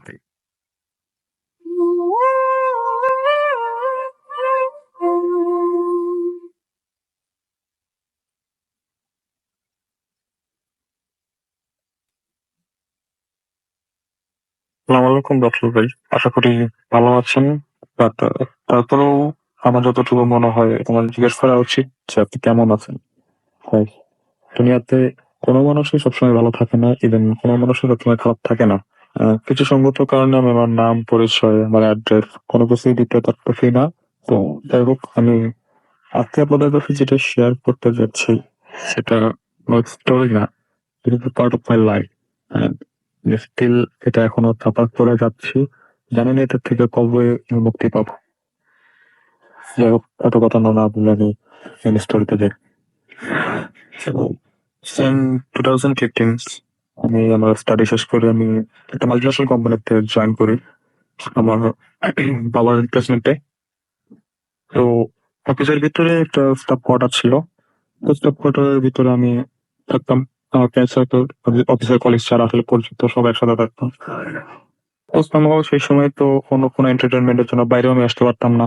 তো নতুন জায়গায় নতুন সবকিছু, একটা স্টেট রুলসের ভিতরে থাকতে হইতো। ইন্ডাস্ট্রি আমি মাঝে মধ্যে ফেসবুক ব্রাউজ করতাম। তো ফেসবুক ব্রাউজ করতে করতে আমার একটা মেয়ের সাথে পরিচয় হয়। সে কন্টিনিউ বেশ কিছুদিন কথাবার্তা হয়, দেন সেল নাম্বার নেওয়া হয়। দেন হইতে হইতে একটা সময় একটা রিলেশনের পর্যায়ে চলে যায়। তো রিলেশনের পর্যায়ে চলে যাওয়ার পরে আমি তার সাথে দেখা করি। দেখা করে আহ এটা আমাদের গ্রামের বাড়িতেই। ওখান থেকে ওনাদের বাড়ি দূরত্ব বেশি জোর হবে 8 থেকে 10 কিলো মেপ। তো একই এলাকা থেকে আমি ওকে বিভিন্ন কোশ্চেন করতাম যে আপনি কিসে পড়েন না পড়েন। তো ও ওখানকার একটি কলেজে স্টাডি করতো। তো ওখানকার ও যে কলেজে স্টাডি করতো সেখান থেকে আমার বাসায় হেঁটে আসতে 5-7 মিনিট সময় লাগে। ফার্স্ট টাইম যখন আমি দেখা করতে চাই, তো তখন ওকে আমার বাসায় নিয়ে আসি। দেন বাসায় নিয়ে আসার পর আমার আব্বু থাকে, আমার ছোট ভাই থাকে, ছোট বোনও আছে। তো সবার সঙ্গে এসে দেখা করলাম, কথা টথা বললাম। তো একটা সময় যে সবাই অন্যান্য রুমে চলে গেল, চা খাচ্ছে। তো আমার ওর গলার দিকে একটা নজর দিলাম যে একটা লাল সুতা দেওয়া। তো somehow আমি ওকে আস্ক করলাম যে সেটা কিসের? তো ও বলে যে আহ, ও যখন ক্লাস 5-এ ছিল তখন ওর উপর একটা জিনের আসর ছিল। এই জিনটা ওকে স্টিল এখনো নিয়ে যেতে চায়, যে জিনটা ওকে অনেক পছন্দ করে। তো এই অনেক কিছুর পরে এই সুতোর জন্য সে জিনটা ওকে কোনো হার্ম করতে পারে না। তো ওই দিনকার পরে আমি ওকে বাসায় দিয়ে আসছি। বাসায় দিয়ে আসার পরে ওই 3 দিন 4 দিন পরে ওর সাথে আমার আরেকবার দেখা হয়। তো দেখা হওয়ার পরে আমি ওর সাথে রেস্টুরেন্টে যাই, খাওয়া দাওয়া করে সবকিছু বলি। দেন সামহাউ ওর ভাই কোথাও থেকে যেন বুঝতে পারে তো এগুলো নিয়ে ফ্যামিলিগত অনেক কিছু প্রবলেম ক্রিয়েট করে, ঝামেলা করে, ওর বাবা শুনতে পারে। তো বাবা একটু স্ট্রিক্ট রুলস ছিল যে মেয়েকে কোনো সময় রিলেশন করে বিয়ে দিতে দিবে না, নিজেরা যেটা মনে করবে বলে সেটাই হবে। তো একটা সময় এসে ও বাসায় ছিল, ওর ভাগ্নি আছে ছোট একটা। তো ভাগ্নিটা ওর গলার সুতোটা টানাটানি করতে করতে একটা সময় ছিঁড়ে হবে। তো ও ওটা খেয়াল না করে ও ড্রয়ারে রেখে দেয়। সামহাও পরবর্তীতে সেটা আর খুঁজে পায় না। তো দিস টাইম আমি আমার ঢাকাতে আমি আমার বোনের বাসার থেকে আমি আমার অফিসের এখানে আসতেছিলাম। আমি স্ট্যান্ডে দাঁড়ায় রয়েছে, তো আমার একটা ব্যাড হ্যাবিট আছে, আমি স্মোক করি। তো সামহাও আমি ওকে ফোন দিছি সন্ধ্যা 7টা 7:30টার দিকে। তো ওই সময় সে আমাকে বলতেছে যে সে শ্মশান ঘাটে আছে। আমি তো টোটালি স্ট্রেঞ্জ, এই মেয়ে এইরকম সময় শ্মশান ঘাটে কিসের জন্য? তো আমি এই জিনিসটা মনে করি যে ফার্স্টে মনে করছে ফান, এই সময় তো এরকম থাকার কোনো পসিবিলিটি নাই। ওর বাসার থেকে শ্মশান ঘাট কমসে কম 15 থেকে 16 কিলো দূরে, যেটা আমি চিনি। তো পরবর্তীতে আমি ওকে সারা ফোনে ট্রাই করি, আমি পাই না। তো নেক্সট ডে আমি অফিস করতেছি সকালে। তো অফিসে আমি 10:30 11টার থেকে অফিসে নাস্তা খাইলাম। দেন আমার নাম্বার একটা ফোন আসলো, ওর বোন ফোন দিয়েছিল আমাকে। তো বোনটা অনেক ভালো ছিল আমাদের সাপোর্ট করতে। বোন বাদে অন্য কেউ আমাদেরকে কোনো সাপোর্ট করে নাই। যাই হোক, তো ও বোন বললো যে এই ঘটনা। তো পরে আমি টোটালি অ্যাস্টনিশড যে এটা কিভাবে পসিবল। তো তখন উনি আমাকে বলতে যে তোমাকে যে ফোন দিয়েছিল সে অ্যাকচুয়ালি আমার সেই গার্লফ্রেন্ড ছিল না, সেটা অ্যাকচুয়ালি জিনই ছিল। অ্যান্ড আমার গার্লফ্রেন্ড সেই সময় বাসাতেই ছিল, অনেক চিল্লাচিল্লি করছে, পাগলের মতো খাবার খাচ্ছে। জাস্ট লাইক যে জিন আসলগুলো দেখেন যে যে মানে পাতিলকে পাতিল দেখা দিতেছে, ভাত খেয়ে ফেলছে বা অন্য যা কিছু আছে খেয়ে ফেলার পরে আবার অন্য কিছু চাচ্ছে। তো এরকম সিনক্রেট করতেছে, পরে একটা হুজুরকে ডেকে নিয়ে আসে, তাকে বশ করায় নিয়ে আসে, প্রদর্শিত আর একটু নতুন করে ট্রিটমেন্ট করে তাকে ঠান্ডা করা হয় রাত্রেবেলা। তো সব কিছু শুনলাম। তো পরবর্তীতে আমি এটাও শুনতে পারি যে তো ওই দিন যখন সে আমাকে ফোন দিছিল, তাকে আরো 2 জায়গায় দেখা গেছে। দিনাজপুরে ও একটা ফ্রেন্ড থাকে যার সাথে ও পূর্বকালে কোনো একটা কারণে ঝগড়া ছিল। তো ও সন্ধ্যার পর বাসায় রেস্ট নিতেছিল। তো ও হুট করে ফিল করতেছে যে ও কেউ গলা টিপে ধরছে। তো পরে ওর সাথে আবার আমার মাঝে মধ্যে কমিউনিকেট হইতো, নাম্বার ছিল। তো ও আমাকে পরবর্তীতে তার 2 দিন পর আমাকে ফোন দিয়ে বলছে ভাই এই ঘটনা তো হোক এরকম আমি দেখে বুঝছি ফিল করলাম। তো এটা হাউ ইজ পসিবল? আর পরবর্তীতে ওর আহ বড় ভাইয়ের শালা ছিল, ওর শালার বাসায় যেয়ে দেখতেছে যে ও ড্রয়িং রুমে বসে আছে। কিন্তু সেম টাইম ওই 7টা 7:30টার মধ্যে এই ঘটনা। ওই টাইমে সে আমাকেও ফোন দিচ্ছে, আমাকে বলে দিচ্ছে শোষণ ঘাটা। তো সবকিছু করে সব ফ্যামিলি মেম্বার দেখতেছে সে বাসায় আছে। তো আমি এই জিনিসটা মানে totally astonished, how is possible? এইগুলা জিনিসটা হওয়ার জন্য 1 সপ্তাহ লাগে পুরোপুরি সুস্থ হইতে। তো এটা ফিজিক্যালি উইক থাকে অনেক কিছু পরে। যাই হোক, তো পরবর্তীতে ওর বাবা বিভিন্ন প্রশাসনের লোক দিয়ে আমাকে স্ট্রেট দেয় যে তুমি আসলে কন্ট্যাক্ট করবো না। যাই হোক, এই হিসাবে যদি আস্তে আস্তে জিনিসটা কমিউনিকেটটা কম হয়ে যায়। তো সামহাও আমি যখন ওর সাথে দেখা করছি কিছু কিছু গিফট দিতাম। হ্যাঁ, সিম্পলি সবাই দেয়। তো এই গিফট গুলো দিছিলাম। তো পরবর্তীতে একটা সময় আসে 2 মাস 2.5 মাস পরে, এর মাঝখানে আমাদের কোনো কথাবার্তা হয়নি। 2.5 মাস পরে সে আমাকে একদিন ফোন দিয়ে সে কান্নাকাটি করতেছে। সে বলতেছে যে যে তুমি যদি আমার না হও তাহলে তুমি অন্য কারো হবা না। এই কথা বললো, বলার পর সে ফোনটা রেখে দিয়েছে। স্টিল তারপর থেকে নাম্বারটা, আমি বহুত দিন ট্রাই করছি ফোন দেওয়ার যে কি প্রবলেম। তো ও যেদিন থেকে আমাকে ফোন দিয়েছে সেই দিন থেকে আমার সাথে যত ইনসিডেন্ট, যত কিছু হোক, যত দুর্ঘটনা যেটাই বলেন আপনি, প্যারানর্মাল অ্যাক্টিভিটিস আমি তখন থেকেই বুঝতে পারছি। একদিন আমি রাত্রে আমার অফিসের কোয়ার্টারে আমি বাসায় ভাত টাত খাওয়ার পরে রাত্রেবেলা স্মোক করলাম। দেন আমি মাঝে মধ্যে গেমস খেলতাম অনলাইনে। তো আমি স্মোকের ফিল্টারটা জাস্ট খেয়ে ফালাই দিলাম। হুট করে আমার চোখের সামনে দেখতেছি যে তো সূর্য যেরকম হুট করে যেমন দেখা যেত সেটা হ্যালোজেন লাইট যখন ফ্লাশ মারে চোখে আলো লাগে, লাইক এরকম। তখন এসে আমাকে বলতেছে যে ওই জিনটাই আসছিল যে জিনটা ওর সাথে থাকতো। সেই জিনটা এসে আমার সাথে ডিরেক্টলি বলতেছে যে আমি তো কোনো ক্ষতি করবো না, বাট তুই ওর কাছ থেকে দূরে থাক। অ্যান্ড এই জিনিসটা আমার সাথে পর 3 দিন 4 দিন ঘটনা কন্টিনিউ হয়। তো আমি জিনিসটা বুঝতাম না। তো আমি এলাকার একটা হুজুরের কাছে গেলাম। তো হুজুরকে বললাম হুজুর আমার এই সমস্যা হইতেছে। অ্যান্ড আমি একটা সিক ফিল করতেছি। তো ইন দ্যাট ওয়ে তো হুজুর পরবর্তীতে বুঝতে পারে যে আমি যেই গিফট গুলো ওকে দিছি, গিফট গুলো নিয়ে ও অনেক কান্নাকাটি করে বাসায়, পেইন ফিল করে যে কেন এরকম হলো হবে যদি। তো এই জিনটা এই জিনিসগুলো সহ্য করতে পারতো না বা অন্য কোনো কিছু আই ডোন্ট নো, বাট ওইটা রিফ্লেক্সটা এসে আমার উপর পড়তো যে ও কেন কষ্টে আছে। কারণ জিনটা কোনো সময় চাইতো না তো কোনো সময় কোনো কিছু তো কষ্ট থাক, ইভেন জিনটা আমাকে প্রোটেক্ট করতো। তো এই জিনিসগুলো আমি টোটালি জানতাম না, পরবর্তীতে আস্তে আস্তে সব জানতে। তো যখন যখন সে পেইন ফিল করে, কষ্ট পায়, তো তখন এই জিনটা এসে আমাকে রিফ্লেক্স করে তোর জন্য সেই অবস্থা। তো এইগুলোর জন্য মাঝে মধ্যে ফিজিক্যালি উইক থাকতাম। তো পরবর্তীতে হুজুর আমাকে একটা তাবিজ দিছে। তো তাবিজটা আমি পরবর্তীতে গলায় লাগায় রাখছি, সেটা এখনো আছে। তো ওটা আমাকে কোনো ক্ষতি করে না, মাঝে মধ্যে অ্যাক্টিভিটিসটা আমি বুঝতে পারি। এরকম করতে করতে আমি আস্তে আস্তে দেখা যাচ্ছে 6 মাস 7 মাস কন্টিনিউ এরকম একটু টোটালি ফ্রি ছিলাম, কোনো কিছুর ভিতরে নাই। সিম্পলি আমি অফিস করতেছি, বাসায় আসতেছি, বাড়ি যাইতেছি, সব ফ্রেন্ড সার্কেলের সাথে ঘোরাফেরা সব কিছু সব ঠিক আছে। তো সামহাউ হেবিতে আমার আরেকটা মেয়ের সাথে পরিচয় হয়। তো রাহুল ভাই, এখানে একটা কোইন্সিডেন্ট যে এই মেয়েটারও লাস্ট আমার গার্লফ্রেন্ডের মতো সেম টু সেম একই রকম সমস্যা। তো আমি এই জিনিসটা কখনো জানতে পারতাম না যদি না আমার পরবর্তীতে সেকেন্ড সে গার্লফ্রেন্ড ছিল। ওর মা যদি আমাকে না বলতো, ওর বাসায় এই জিনিস, সেকেন্ড গার্লফ্রেন্ড যে আছে ওর বাসায় এই জিনিসগুলো কেউ বিলিভ করে না, একমাত্র ওর বাবা আর ওর মা। ওর বাসায় ওর বন্ধু লোক আছে, একটা ছোট ভাই আছে, তো ওরা এত কিছু জাস্টিফাই করে না। তো এই জিনিসগুলো আমাকে পরে বলছে। তো ইন দ্য ডাস্ট টাইম, তো আমি আমার সেকেন্ড যে গার্লফ্রেন্ড ছিল তার সাথে আমি কতদিন কিছুদিন কথা বললাম। তো ওর সাথে আমার কমিউনিকেট হয়েছিল, আমি মাঝে মধ্যে গিটার প্লে করি, যেটা একটু শখ আছে আমাদের। এলাকার পাশে একটা ব্যান্ড আছে, তো ওখান থেকে আমি ফেসবুকে চ্যাটিং করতেছিলাম সাথে। আমাকে বলতেছে কি করে না করে, তো আমি সিম্পলি বলছিলাম যে এটা প্লে করতে। তো এইভাবে গান শোনানোর একটা ওয়ে দিয়ে তার সাথে আমার পরিচয় হয়। তাই একটা সময় কন্টিনিউ দেখা হয়, ওর বাসায় যাই, কথা টথা বলি। তো একটা সময় সে মেয়েটা আমাকে প্রপোজ করে। সামহাও ওর বোন দুলাভাই ভাই জিনিসটা কোনো সময় চাইতো না।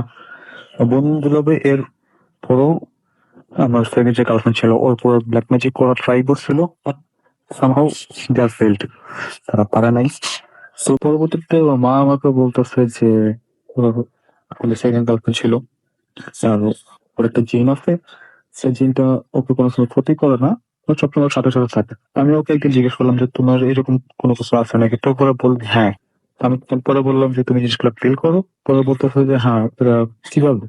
পরবর্তী দিনের মধ্যে মিনিমাম 3-4 বার এরকম ফিল হয় যে রসুল ভাই আমাদের বডি উপরে যদি কোনো ভার কিছু থাকে ওটা যদি নামানোর পরে একটু হালকা হালকা লাগে। তো এরকম একটা যে বডির ভিতর থেকে কোনো কিছু একটা বের হয়ে যায়, আমি অ্যাকচুয়ালি এরকম একটা ফিল আসে। তো এরকম জিনিসটা হইতেছে। পরবর্তীতে আস্তে আস্তে দেখা যেতেছে ওর বন্ধুরা ভাই বিভিন্ন প্রবলেম কিছু সামনে ক্রিয়েট করে, তার জন্য আমার ওই রিলেশনটাও থাকে না। তো লাস্ট টাইমের রিলেশনের মতো এখানেও আমি কিছু গিফট দিয়েছিলাম। এর একই লাস্ট টাইম আমার সাথে যা করছে, সেকেন্ড টাইম আমার সাথে সেম টু সেম একই জিনিস করছে। তো এই আগেরটা তো আমাকে কোনো সময় ক্ষতি করতো না, সেইটা আমাকে কন্টিনিউ এখন পর্যন্ত ক্ষতি করে যাচ্ছে। প্রত্যেক 2 দিন 3 দিন পর পর রাত্রেবেলা আমি না পারি ঘুমাইতে, না পারি ঠিক মতো অফিস করতে। রাত্রেবেলা যখন আমি ঘুমাইতে যাই তখন আমার মনে হইতেছে আমার মাথার কাছে কেউ দাঁড়িয়ে আছে।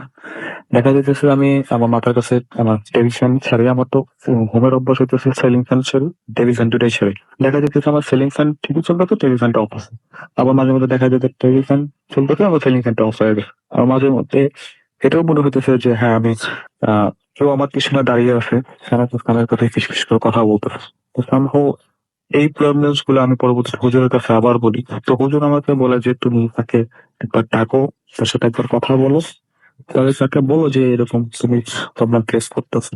এন্ড যদি সম্ভব হয় তাহলে তুমি তাকে যা যা গিফট গুলো দিছো এই জিনিসগুলো নিয়ে আনো, কারণ তোমার কোনো কিছু যদি তাদের কাছে থাকে then সেটা নিয়ে যদি সে পেইন ফিল করে তখনই তুমি নিজে থেকে পড়ে ভালো একটা সমস্যার মধ্যে পড়ে যাবো।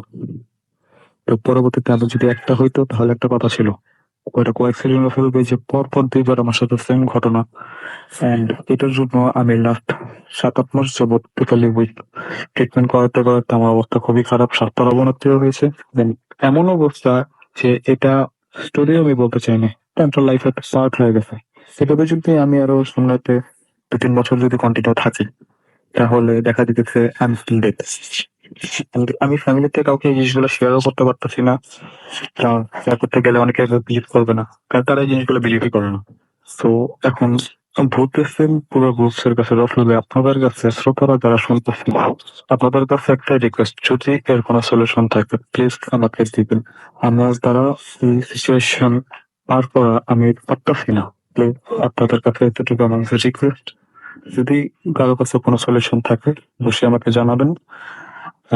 থ্যাংক ইউ রসুল ভাই, থ্যাংক ইউ বলতেছেন। আর এটা হচ্ছে আমার বলতেছেন ফার্স্ট যেটা বলতেছে, একটু ইমেল আমি পাঠালাম অডিও ক্লিপ আমি করবো অনেক কাল থেকে আপনার ধাপ থেকেই আপনাদের বলতে আমি শুনি। থ্যাংক ইউ রসুল ভাই, থ্যাংক ইউ বলতেছেন অ্যান্ড আসসালামু আলাইকুম।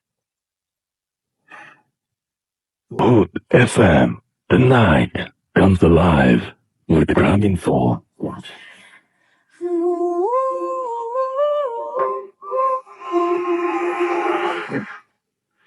Yes, the night comes alive with Gramin Phone. You're listening to Radio Full FM. আমি রাসেল আছি সাথে ঘড়িতে সময় রাত 1:06। আমাদের হাতে সময় কম, গেস্ট অনেক বেশি।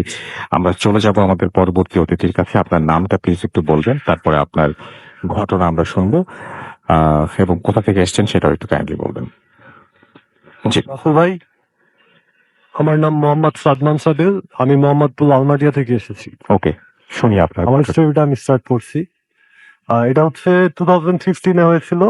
আমি আমার ফ্রেন্ড ইউল্যাবের একটা ফ্যাকাল্টির সাথে ট্যুরে গেছিলাম কক্সবাজার একটা রিসর্টে।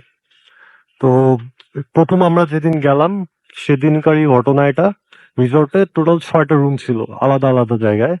তো আমরা 25 জনের মতো ছিলাম, সবাই আর কি নর্মালি রুমে স্টে করতেছিলাম। তো রাত 12:30-এর দিকে আমি এবং আমার একটা ফ্রেন্ড কক্সবাজারের বিচে যাচ্ছিলাম, বিচে ক্যাম্প নিয়ে যাচ্ছিলাম, সেখানে আমরা আর কি স্টে করতাম। তো আমরা যখন রুম থেকে বের হয়ে সেখানে হাঁটাই স্টার্ট করতেছি, সোজা যাচ্ছিলাম, সেখানে একটা বেড়া ছিল, যে বেড়ার গেটটা খুলে আমাদের যেতে হতো। ঠিক সেই বেড়ার গেটটার সামনে যখন আমি যাই, আমার ফ্রেন্ড আমার সাথে দাঁড়ানো, আমরা দুজন একসাথে হাত ধরেই যাচ্ছিলাম। হঠাৎ করে দেখি দুইটা জাস্ট পাঞ্জাবি, একটা সাদা পাঞ্জাবি যদি আপনি কোনো মানুষ ছাড়া হ্যাঙ্গারে ঝুলিয়ে রাখেন যেরকম লাগে দেখতে, ঠিক এরকম দুইটা পাঞ্জাবি বাতাসে ভেসে বেড়ার উপর দিয়ে আসতেছে আমাদের কাছে খুব স্পিডে।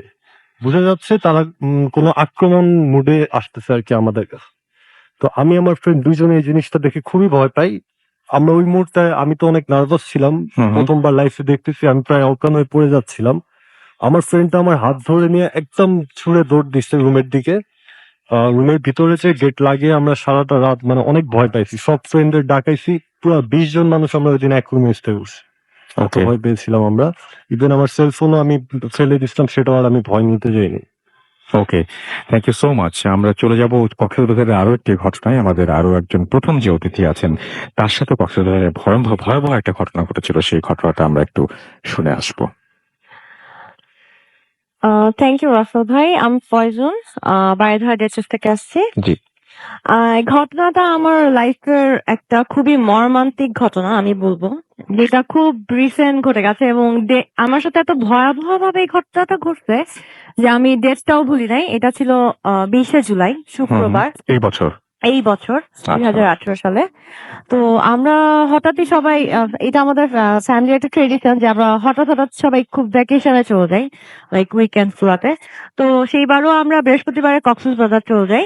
অ্যান্ড শুক্রবার দিন হচ্ছে আমি খুব 9টা-10টার দিকেই বিচে চলে যাই, কারণ ওই টাইমটা খুব ভালো ছিল, সানি ছিল।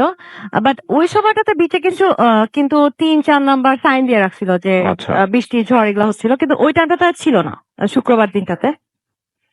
তো ওই সময় আমি হঠাৎ করে বিচে ছিলাম, আমরা সবাই ছিলাম, এমন না যে আমি একলা ছিলাম বা আমার ফ্রেন্ডরা ছিল, আমার অ্যাডাল্ট সিনিয়ররাও ছিল আমার সাথে, আমার খালা, আমার মামা ওরা ছিল, আমার ভাগ্নি ওরা ছিল। তো হঠাৎ করে না আমি একদম পুরো হাঁটু কোমর পানিতেই ছিলাম, হঠাৎ করে আমি পুরো না টানেলে পড়ে যাই। আচ্ছা, লাইক এটা খুবই ভয়াবহ। আমি এই ভূত এফএমের থ্রুতেও সবাইকে জানাবো যে be careful about the bitches, যে টানেল খুব ভয়াবহ একটা জিনিস। তো যাই হোক, আমার খালা আমার থেকে 1 হাত দূরে ছিল, কিন্তু আমি যেহেতু টানেলে পড়ে গেছি, ও যখন নাকি 1 ইঞ্চি বা 2 ইঞ্চি করে আঘাতে যাচ্ছিল, ও দেখছিল ওর গলা, ও 5'7" হাইট, ওর গলা পর্যন্ত পানিতে চলে গেছে।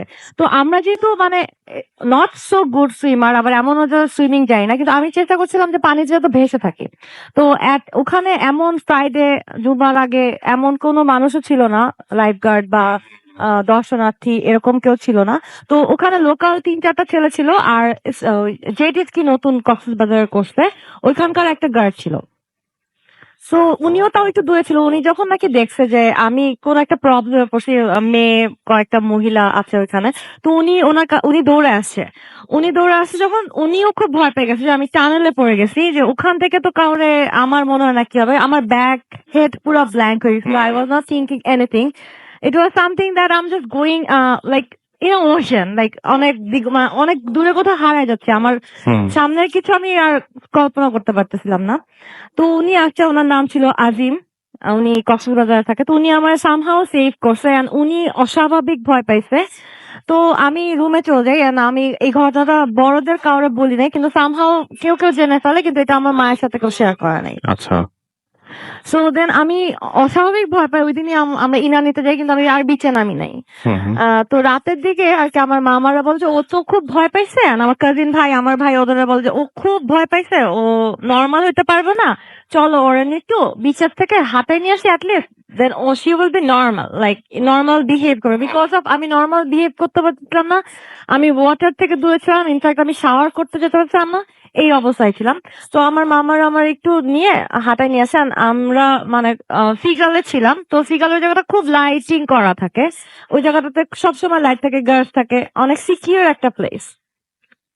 তো আমরা ওখানে গেছি, যাওয়ার পর একটু হেঁটে জাস্ট আমরা ব্যাক করে ওখানে হোয়াইট চেয়ার গুলা যেগুলা একদম সিগালের ক্লোজ, ওখানে আমরা জাস্ট দাঁড়ায় আছি। আমি সিট দিকে তাকায় দাঁড়ায় আছি, আর আমার ভাইরা আমার মামা ওরা আমার দিকে তাকায় আছে, মানে অপোজিট ডিরেকশন দুইজন। তো হঠাৎ করে আমার আরেক মামা আসছে আমাদের ডাকতে আর কি, ব্যাক করতে 11:30 বাজে। তো হঠাৎ করে দে নোটিস যে একটা মেয়ে জাস্ট একদম আমার থেকে জাস্ট 1 হাত দূর, আমার পিছনে, আমার থেকে 1 হাত দূরে আমার পিছনে এসে দাঁড়াইছে। তো আমার মামারা বলছে যে দেখো একটা মেয়ে আসছে, এন্ড মেয়েটা ওয়াজ ভেরি পলিশড, এমন না যে সে খুব মেন্টালি ইল বা সে কোনো অসুস্থ, এরকম না, সে খুব পরিষ্কার পরিচ্ছন্ন।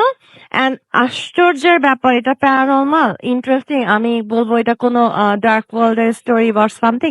এই মেয়েটা বিচে ছিল, একটা মানুষ যদি বিচে থাকে তার পায়ে অ্যাটলিস্ট একটু বালুর টুকরা থাকবে, থাকবেই। মাছ থাকবে, একটু ধুলাবালি থাকবে, তার পায়ে কোনো স্যান্ডেল ছিল না, এন্ড তার পায়ে কোনো ধুলাবালি কিছু ছিল না, এন্ড সে একদম স্ট্রেট আমার দিকে তাকাইছিল। এবং আমার সাথে যারা ছিল আমার ফ্যামিলি মেম্বাররা, ওরা খুব ট্রাই করতেছিল যে মেয়েটাকে আমার দিক থেকে ডিস্ট্রাক্ট করার জন্য, তারা খুব হইচই করতেছিল, কিন্তু মেয়েটা একদম স্ট্রেট ওয়েতে আমার দিকেই তাকাইছিল। এন্ড সে আমার এত ক্লোজ ছিল, লাইক 1 হাত ডিস্টেন্সে আপনার পিছনে যদি কেউ থাকে আপনি বুঝবেন যে তার নিঃশ্বাস বা তার ব্রিথিং কিছু একটা আপনি ফিল করবেন। And আমি খুব ইয়ারলি ফিল করতেছিলাম, আমি খুব আনইজি লাগতেছিল আমার সামহাও, যে খুব খারাপ লাগছিল। দেন আমি বললাম যে, চলো আমরা রিটার্ন করি। দেন আমরা রিটার্ন করলাম। আমি যখন তারে ক্রস করলাম and she was just moving with me, rotating with me, আমার সাথে রোট করতেছে। আমি মুভ করে যখন ব্রিজে কাঠের পুলটা তুললাম, উঠে জাস্ট আমরা 5 থেকে 7 সেকেন্ড, অ্যাটলিস্ট 5 সেকেন্ডের মধ্যে আমার ভাইটা আবার অবজার্ভ করছিল যে এটা কোন মেয়ে, লাইক শি ইজ ভেরি, মানে একটা গুড বোঝা যাচ্ছে যে ভালো ফ্যামিলির একটা মেয়ে, মানে সে কোনো প্রবলেম পড়ছে আর সামথিং, আর এইভাবে কেন তাকায় আছে আমার দিকে।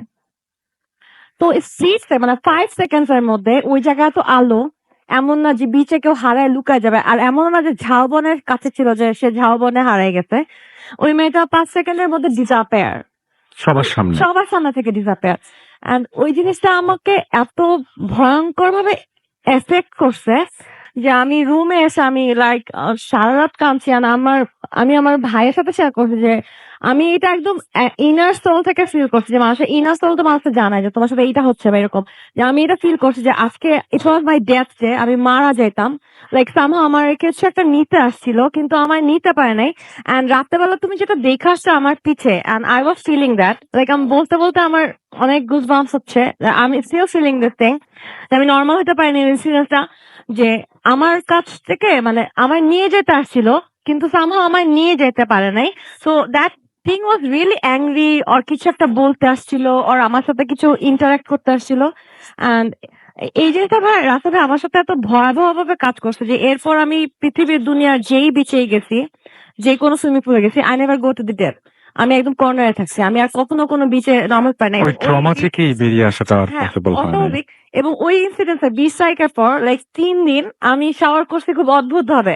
আমি আমার ফ্যামিলির কারণে নিয়ে শাওয়ার ঢুকছি। বিকজ পানি নিচে আমি ফোবিয়া হয়েছিলাম এবং ওই মেয়েটার চেহারা আমি আজ পর্যন্ত ভুলি নাই। অ্যান্ড ওই মেয়েটার চোখ আমি দেখতে পাই নাই। আপনি যদি দেখেন মানুষের চোখের হোয়াইট পার্ট অন্য কারো দেখা যাবে, কিন্তু তারটা ছিল পুরোটাই ডার্ক। আই ডোন্ট নো এটা কি ছিল। সো এটা আমার জীবনের খুব ভয়াবহ একটা এক্সপিরিয়েন্স, যেটা নাকি আমি প্রত্যেকদিনই প্রায়ই মনে করি। আর আমার অস্বাভাবিক লাগে ঘটনাটা। এই ছিল thank you so much, thank you. আপনাদের সবাইকে অনেক অনেক অনেক অনেক ধন্যবাদ, এবং বাবু ভাই কষ্ট করে এসেছেন, আপনাকে অনেক ধন্যবাদ। অ্যান্ড ভাইয়া, আপনি যে ঘটনা শেয়ার করলেন, দুটো কক্সবাজার ঘটনা শুনলাম, বাবু ভাই একটা অসাধারণ ঘটনা শেয়ার করেছেন। থ্যাংক ইউ সো মাচ, অনেক অনেক অনেক অনেক ধন্যবাদ। এবং আমরা একটা ছোট্ট বিরতিতে যাব এবং বিরতির পরে আবারও ফিরে আসবো। সেই পর্যন্ত আমাদের সঙ্গে থাকুন। স্টে টিউনড টু রেডিও ফুর্তি এফএম অ্যান্ড রেডিও ফুর্তি। Fruity.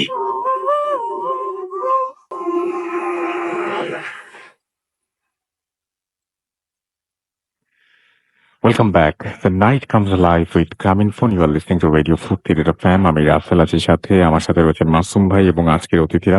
আপনাদের সবাইকে স্বাগত জানাচ্ছি। এবং আমি দেখতে পাচ্ছি যে অনেকেই আমাদের সাথে এই মুহূর্তে আছেন। নাটোর থেকে আছেন ওবায়দুল সরকার, আমাদের সাথে আছেন দেখতে পাচ্ছি ক্ল্যান্টি আসিফ, আমাদের সাথে আছেন দেখতে পাচ্ছি মনিরুল ইসলাম। কক্সবাজারের ঘটনার সাক্ষী আমি, তার মানে তার সাথে এরকম ঘটনা ঘটেছে। আমাদের সঙ্গে হৃদয় JSR আমাদের সাথে আছেন, আমাদের সাথে আছেন দেখতে পাচ্ছি ইয়াতিন শেফিন, আছেন আমাদের সাথে মাইশা আলম মাহি, আমাদের সঙ্গে আছেন দেখতে পাচ্ছি এছাড়াও বিহঙ্গ বালক রিফাত হুসাইন আমাদের সঙ্গে আছেন, মেহেদি হাসান বাপ্পি আমাদের সঙ্গে আছেন, আমাদের সাথে আছেন মাসুদ পারভেজ আছেন, আমাদের সাথে মাহরিজ আহমেদ বাপ্পি আমাদের সাথে আছেন দেখতে পাচ্ছি, এছাড়াও এমডি নাজমুল হুসাইন, এবং তিনি একটা হোস্টেল থেকে শুনছেন। আমাদের সঙ্গে আছেন রিফাত হুসাইন, চট্টগ্রাম থেকে শুনছেন, আছেন সাগর আমাদের সাথে, এবং তেলিপাড়া থেকে শুনছেন। আরিফুল ইসলাম নাটোর, সুমন আছেন আমাদের সঙ্গে, আবু রায়হান নাটোর থেকে আছেন আমাদের সঙ্গে, জয় আহমেদ কিশোরগঞ্জ থেকে আছেন আমাদের সাথে, আছেন সোহেল রানা সোহেল। বাবু ভাইয়ের ঘটনা ভালো লেগেছে তার কাছে এবং তিনি বাবু ভাইয়ের ঘটনা চান, সেটা তিনি জানিয়েছেন। এমডি শাওন আহমেদ আমাদের সঙ্গে আছেন দেখতে পাচ্ছি আরো অনেকেই। থ্যাংক ইউ যারা আমাদের সঙ্গে আছেন। আমাদের যে ভূত এফএমের যে পেজটা, সেই পেজেও আপনাদের অনেকে আছেন। তার আগে আমি একটু জানিয়ে দিই, আমাদেরকে যদি আপনারা ঘটনা পাঠাতে চান তাহলে আমাদের অ্যাড্রেস হচ্ছে bhutfm@radiofruity.fm, which is BHWTFM@radioforti.fm। আপনার নাম, ঠিকানা এবং ফোন নাম্বার সহ আপনার জীবনে ঘটে যাওয়া বা আপনার জানা সেরা ঘটনা লিখে পাঠিয়ে দেন আমাদের কাছে। ঘটনার শুরুতে অবশ্যই উল্লেখ করুন যে ঘটনাটা আপনি স্টুডিওতে এসে শেয়ার করতে চান, নাকি আপনি চান আপনার ঘটনা আমরা পড়ে শোনাই। যারা দেশের বাইরে আছেন তারা সরাসরি অডিও ক্লিপ পাঠিয়ে দিতে পারেন বা লিখেও পাঠাতে পারেন ঘটনাটি। আমাদের দুটো পেজ রয়েছে, www.facebook.com/radio.furti and www.facebook.com/bhutfm.russell। চলে যাব আমাদের আমাদের থার্ড তো না ফোর্থ অতিথির কাছে। আপনার নামটা একটু প্লিজ বলবেন, কোথা থেকে এসেছেন, তারপর আপনার ঘটনায় যাবো। ধন্যবাদ। আমি শামীম রেজা, এসেছি বাড়িধারা থেকে। আমি সরাসরি আমার ঘটনায় চলে যাচ্ছি। আমার গ্রামের বাসা যশোর। আমার বাবা সেকেন্ড ম্যারেজ করে খুলনাতে। তখন আমার দাদি সরকারি চাকরির সুবিধার্থে প্রতি সপ্তাহে একবার করে খুলনাতে যাওয়া হতো, বাবার দ্বিতীয় শ্বশুর বাড়িতে, মানে আমার নানি বাড়ি। সেখানে এক সপ্তাহে বুধবার আমরা যাই। যাওয়ার পরে যেতে যেতে দুপুর হয়ে যায়। দুপুর হবার পরে ওয়েদারটা খারাপ থাকার পরে সেই সপ্তাহ থেকে যাওয়া লাগে। এখন আমি দুপুরবেলা যখন পৌঁছাই, তখন আমার বাবাকে দেখে আমি জেদ ধরি যে বাবা না ডাব গাছে ডাব খাবো। তার আগে লিসেনারদের সুবিধার্থে আমার নানি বাড়ির বিস্তারিত বলতেছি। নানি বাড়ির চারপাশটা নারকেল গাছ দিয়ে ঘেরা এবং পাশে একটি প্রাইমারি স্কুল আছে, তার পাশে 100 বছর বয়সী একটি বট গাছ আছে। আমার বাবা অনেকদিন পর আমাকে দেখে এবং আমার আবদারটি শুনে সে হুট করেই একটি দা নিয়ে নারকেল গাছে উঠে যায়। আচ্ছা, নারকেল গাছে উঠে যাবার পরে নারকেল গাছ থেকে 3 থেকে 4 মিনিটের মাথায় উঠে আবার হুটহাট করে নেমে এসে আমি এবং আমার বড় ভাই সাথে ছিলাম, 2 ভাইকে বলে যে একটা লাঠি ম্যানেজ করে নিয়ে আসতে। ঘটনাটা আমরা বুঝতে পারি না যে হঠাৎ করে গাছে উঠলো ডাব পাড়ার উদ্দেশ্যে, তারপর আবার নেমে আসার পরে আবার লাঠি চাচ্ছে। আমরা কিছু বুঝে ওঠার আগে আমরা যখন দেখছি যে লাঠি নিয়ে নিচে এসে দাঁড়াইছি, তখন বাবা আবার গাছে উঠে আমরা ভালোভাবে লক্ষ্য করে দেখি যে গাছের উপরে একটা গর্ত আছে, পাখির বাসা।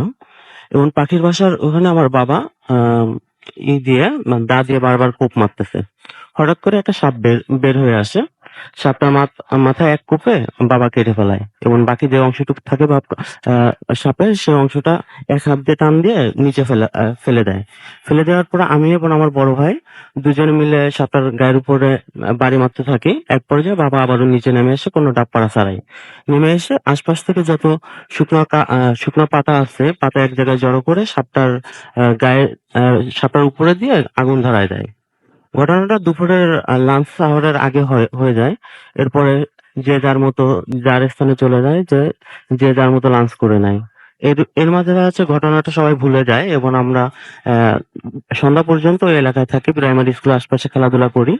একটা পর্যায়ে দুপুর গড়ায় সন্ধ্যা হয় এবং ওয়েদার খারাপ হওয়ার কারণে সেদিন রাতে থেকে যাওয়া লাগছিল। রাত্রেবেলা হঠাৎ করে 2টা 3টা যে যার মতো রাতে ডিনার করে সবাই ঘুমায় পড়ে।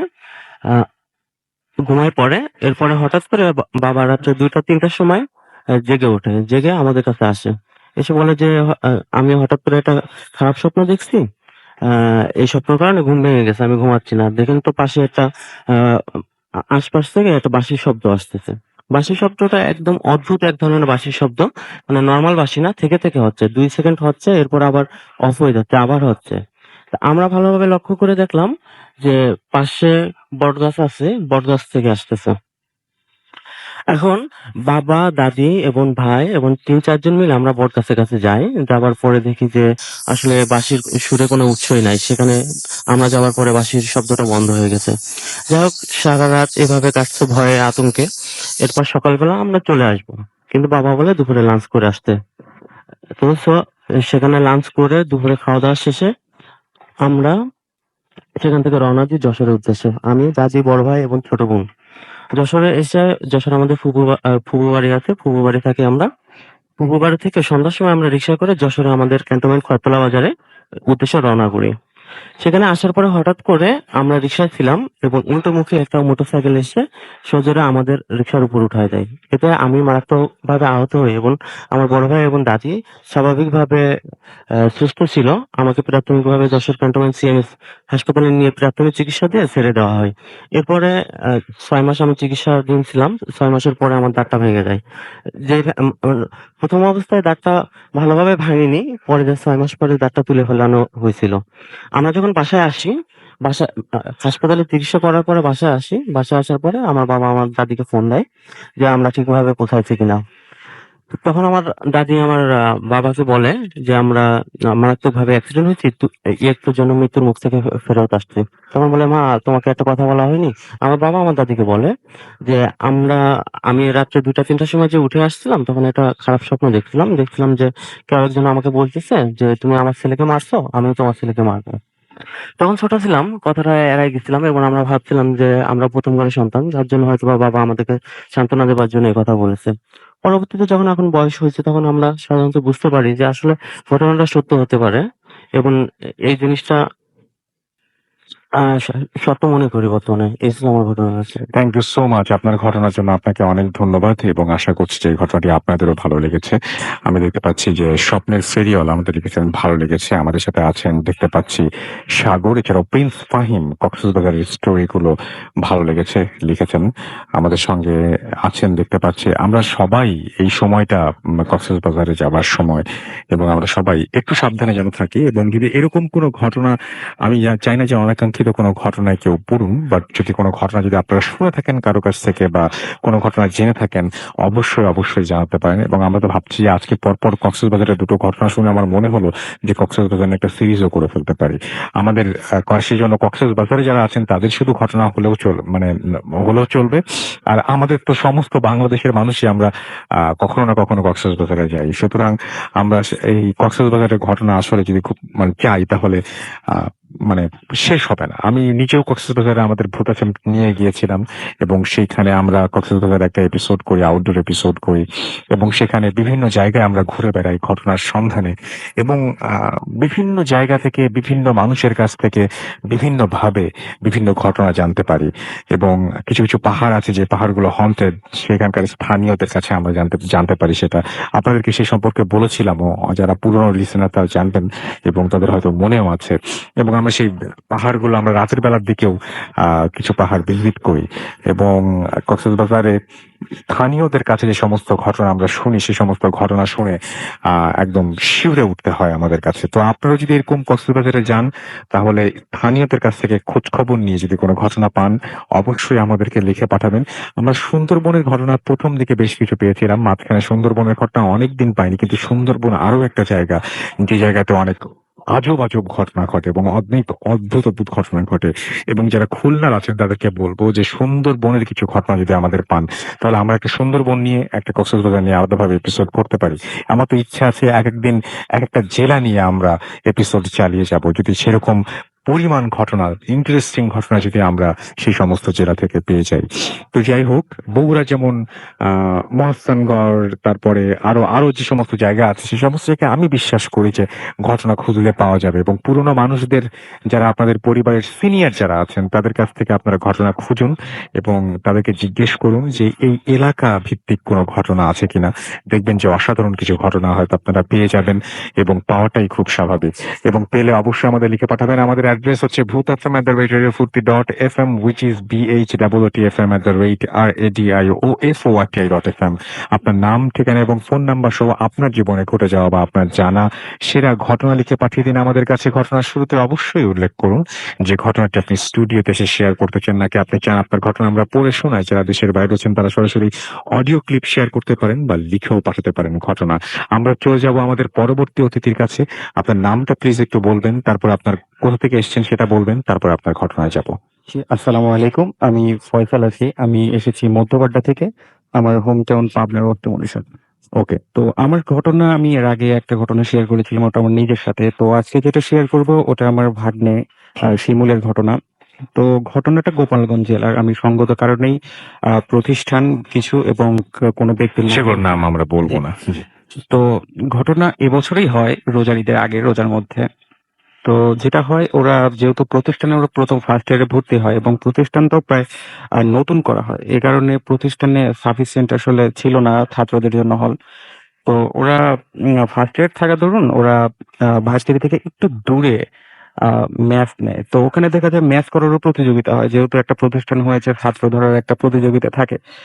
তো ওরা যেখানে ম্যাথটা নেয়, ম্যাথটা আসলে 3 শীটের। তো যেখানে ম্যাচটা নেয় ওখানে আশেপাশে প্রায় 500 গজের মধ্যে কোনো বাড়ি নেই, 500 গজ পর পর, প্রায় মানে এভারেজে 500 গজ পর পর কারো বাড়ি আছে। তো পরিবেশটা এমনি একটু হন্টেড ছিল। তারপরে পুরা এলাকাটা মাটি, যে একটু দ্রুত কোথাও যাবে সে উপায় ছিল না। তো ওরা মোট 5 জন থাকে ওখানে, ওই ম্যাচে 5 জন থাকে। তো হঠাৎ ওদের মধ্যে একজন একদিন সন্ধ্যাবেলায় মাগরিবের আজানের আগে হাত মুখ ধুয়ে হয়তো কাপড় তারের ওপর মানে এলে দিচ্ছে। তো দেওয়ার সময় হঠাৎ তার চোখ যায় পাশের একটা মানে পাশে পরপর 3টে কাঁঠাল গাছ ছিল, অনেক পুরাতন বড় কাঁঠাল গাছ। তো দেখে, হঠাৎ করেই দেখে সে একটা লোক পা ঝুলিয়ে বসে আছে এবং লোকটার আকারে আমাদের স্বাভাবিক মানুষের চেয়ে অনেক বড় এবং গায়ে জুব্বা পরে, এবং তার গায়ে মনে হচ্ছে যে আলো বের হচ্ছে। এবং সে কনফিউজ ছিল যে এটা আমি গোধূলির সময় যে আলো সেই আলো নাকি, কিন্তু সেটা সে এই কথা বলছে যে কাঁঠাল গাছে এইভাবে এই মানুষ কিভাবে থাকবে। এবং অদ্ভুত তার আকৃতি, অদ্ভুত তার চেহারা, এবং এতই তার গা থেকে আলো বের হচ্ছে এবং এতই লাইটেড ছিল যে বোঝা যাচ্ছে না কোনটা তার মুখ, শুধু তার শেপটা বোঝা যাচ্ছে। তো সে ভয় পায়, ভয় পেয়ে দৌড় দেয়, সবাইকে ডাকে যে আমি এই জিনিস দেখি, তোরা আয়।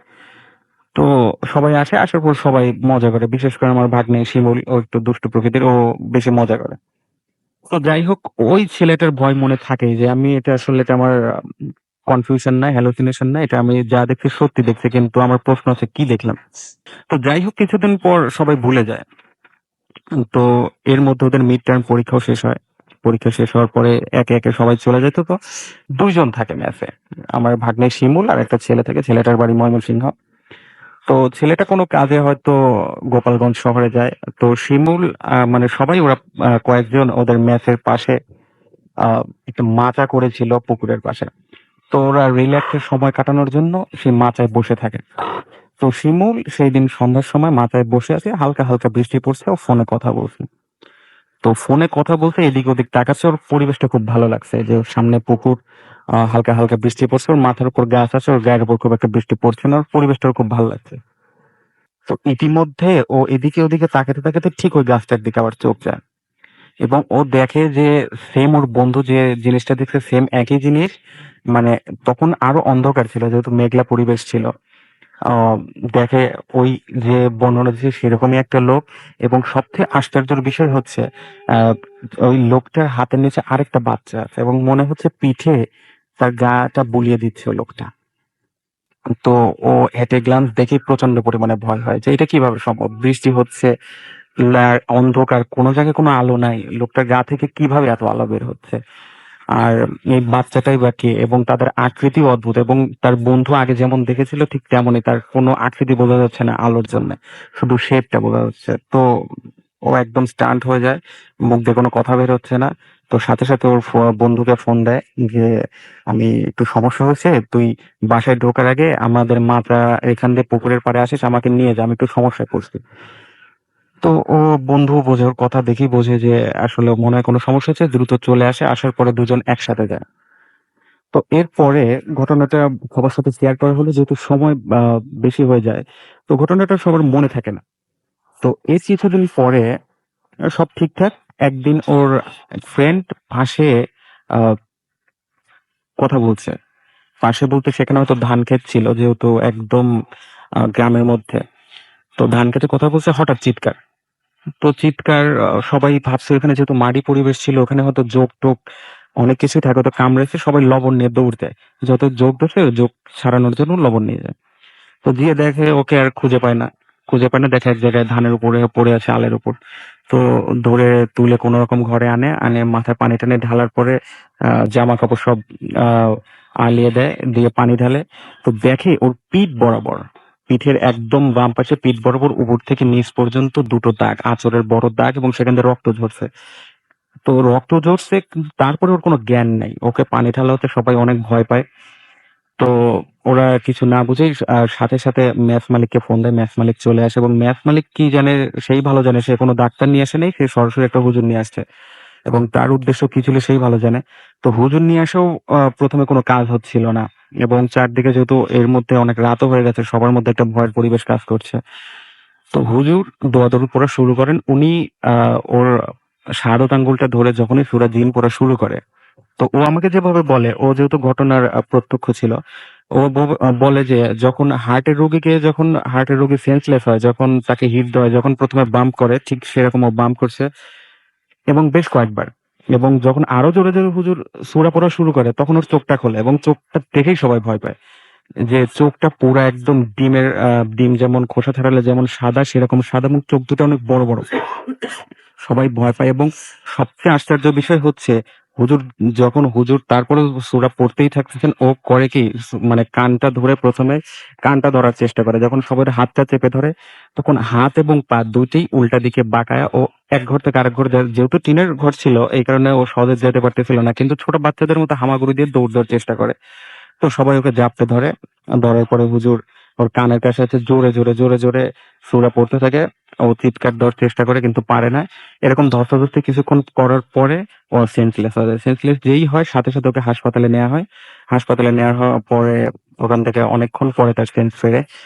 তো এর পরে যেটা হয়, ম্যাথ মালিক ওখানে মিলাদ দেন বা অনেক কিছু করেন, কিন্তু ওরা যখনই কারণটা জানতে চাইছে কেন এমন হলো আর কেনই বা আমরা সবাই একসাথে এরকম দেখি, মেস মালিক এর কোনো সদুত্তর দেননি।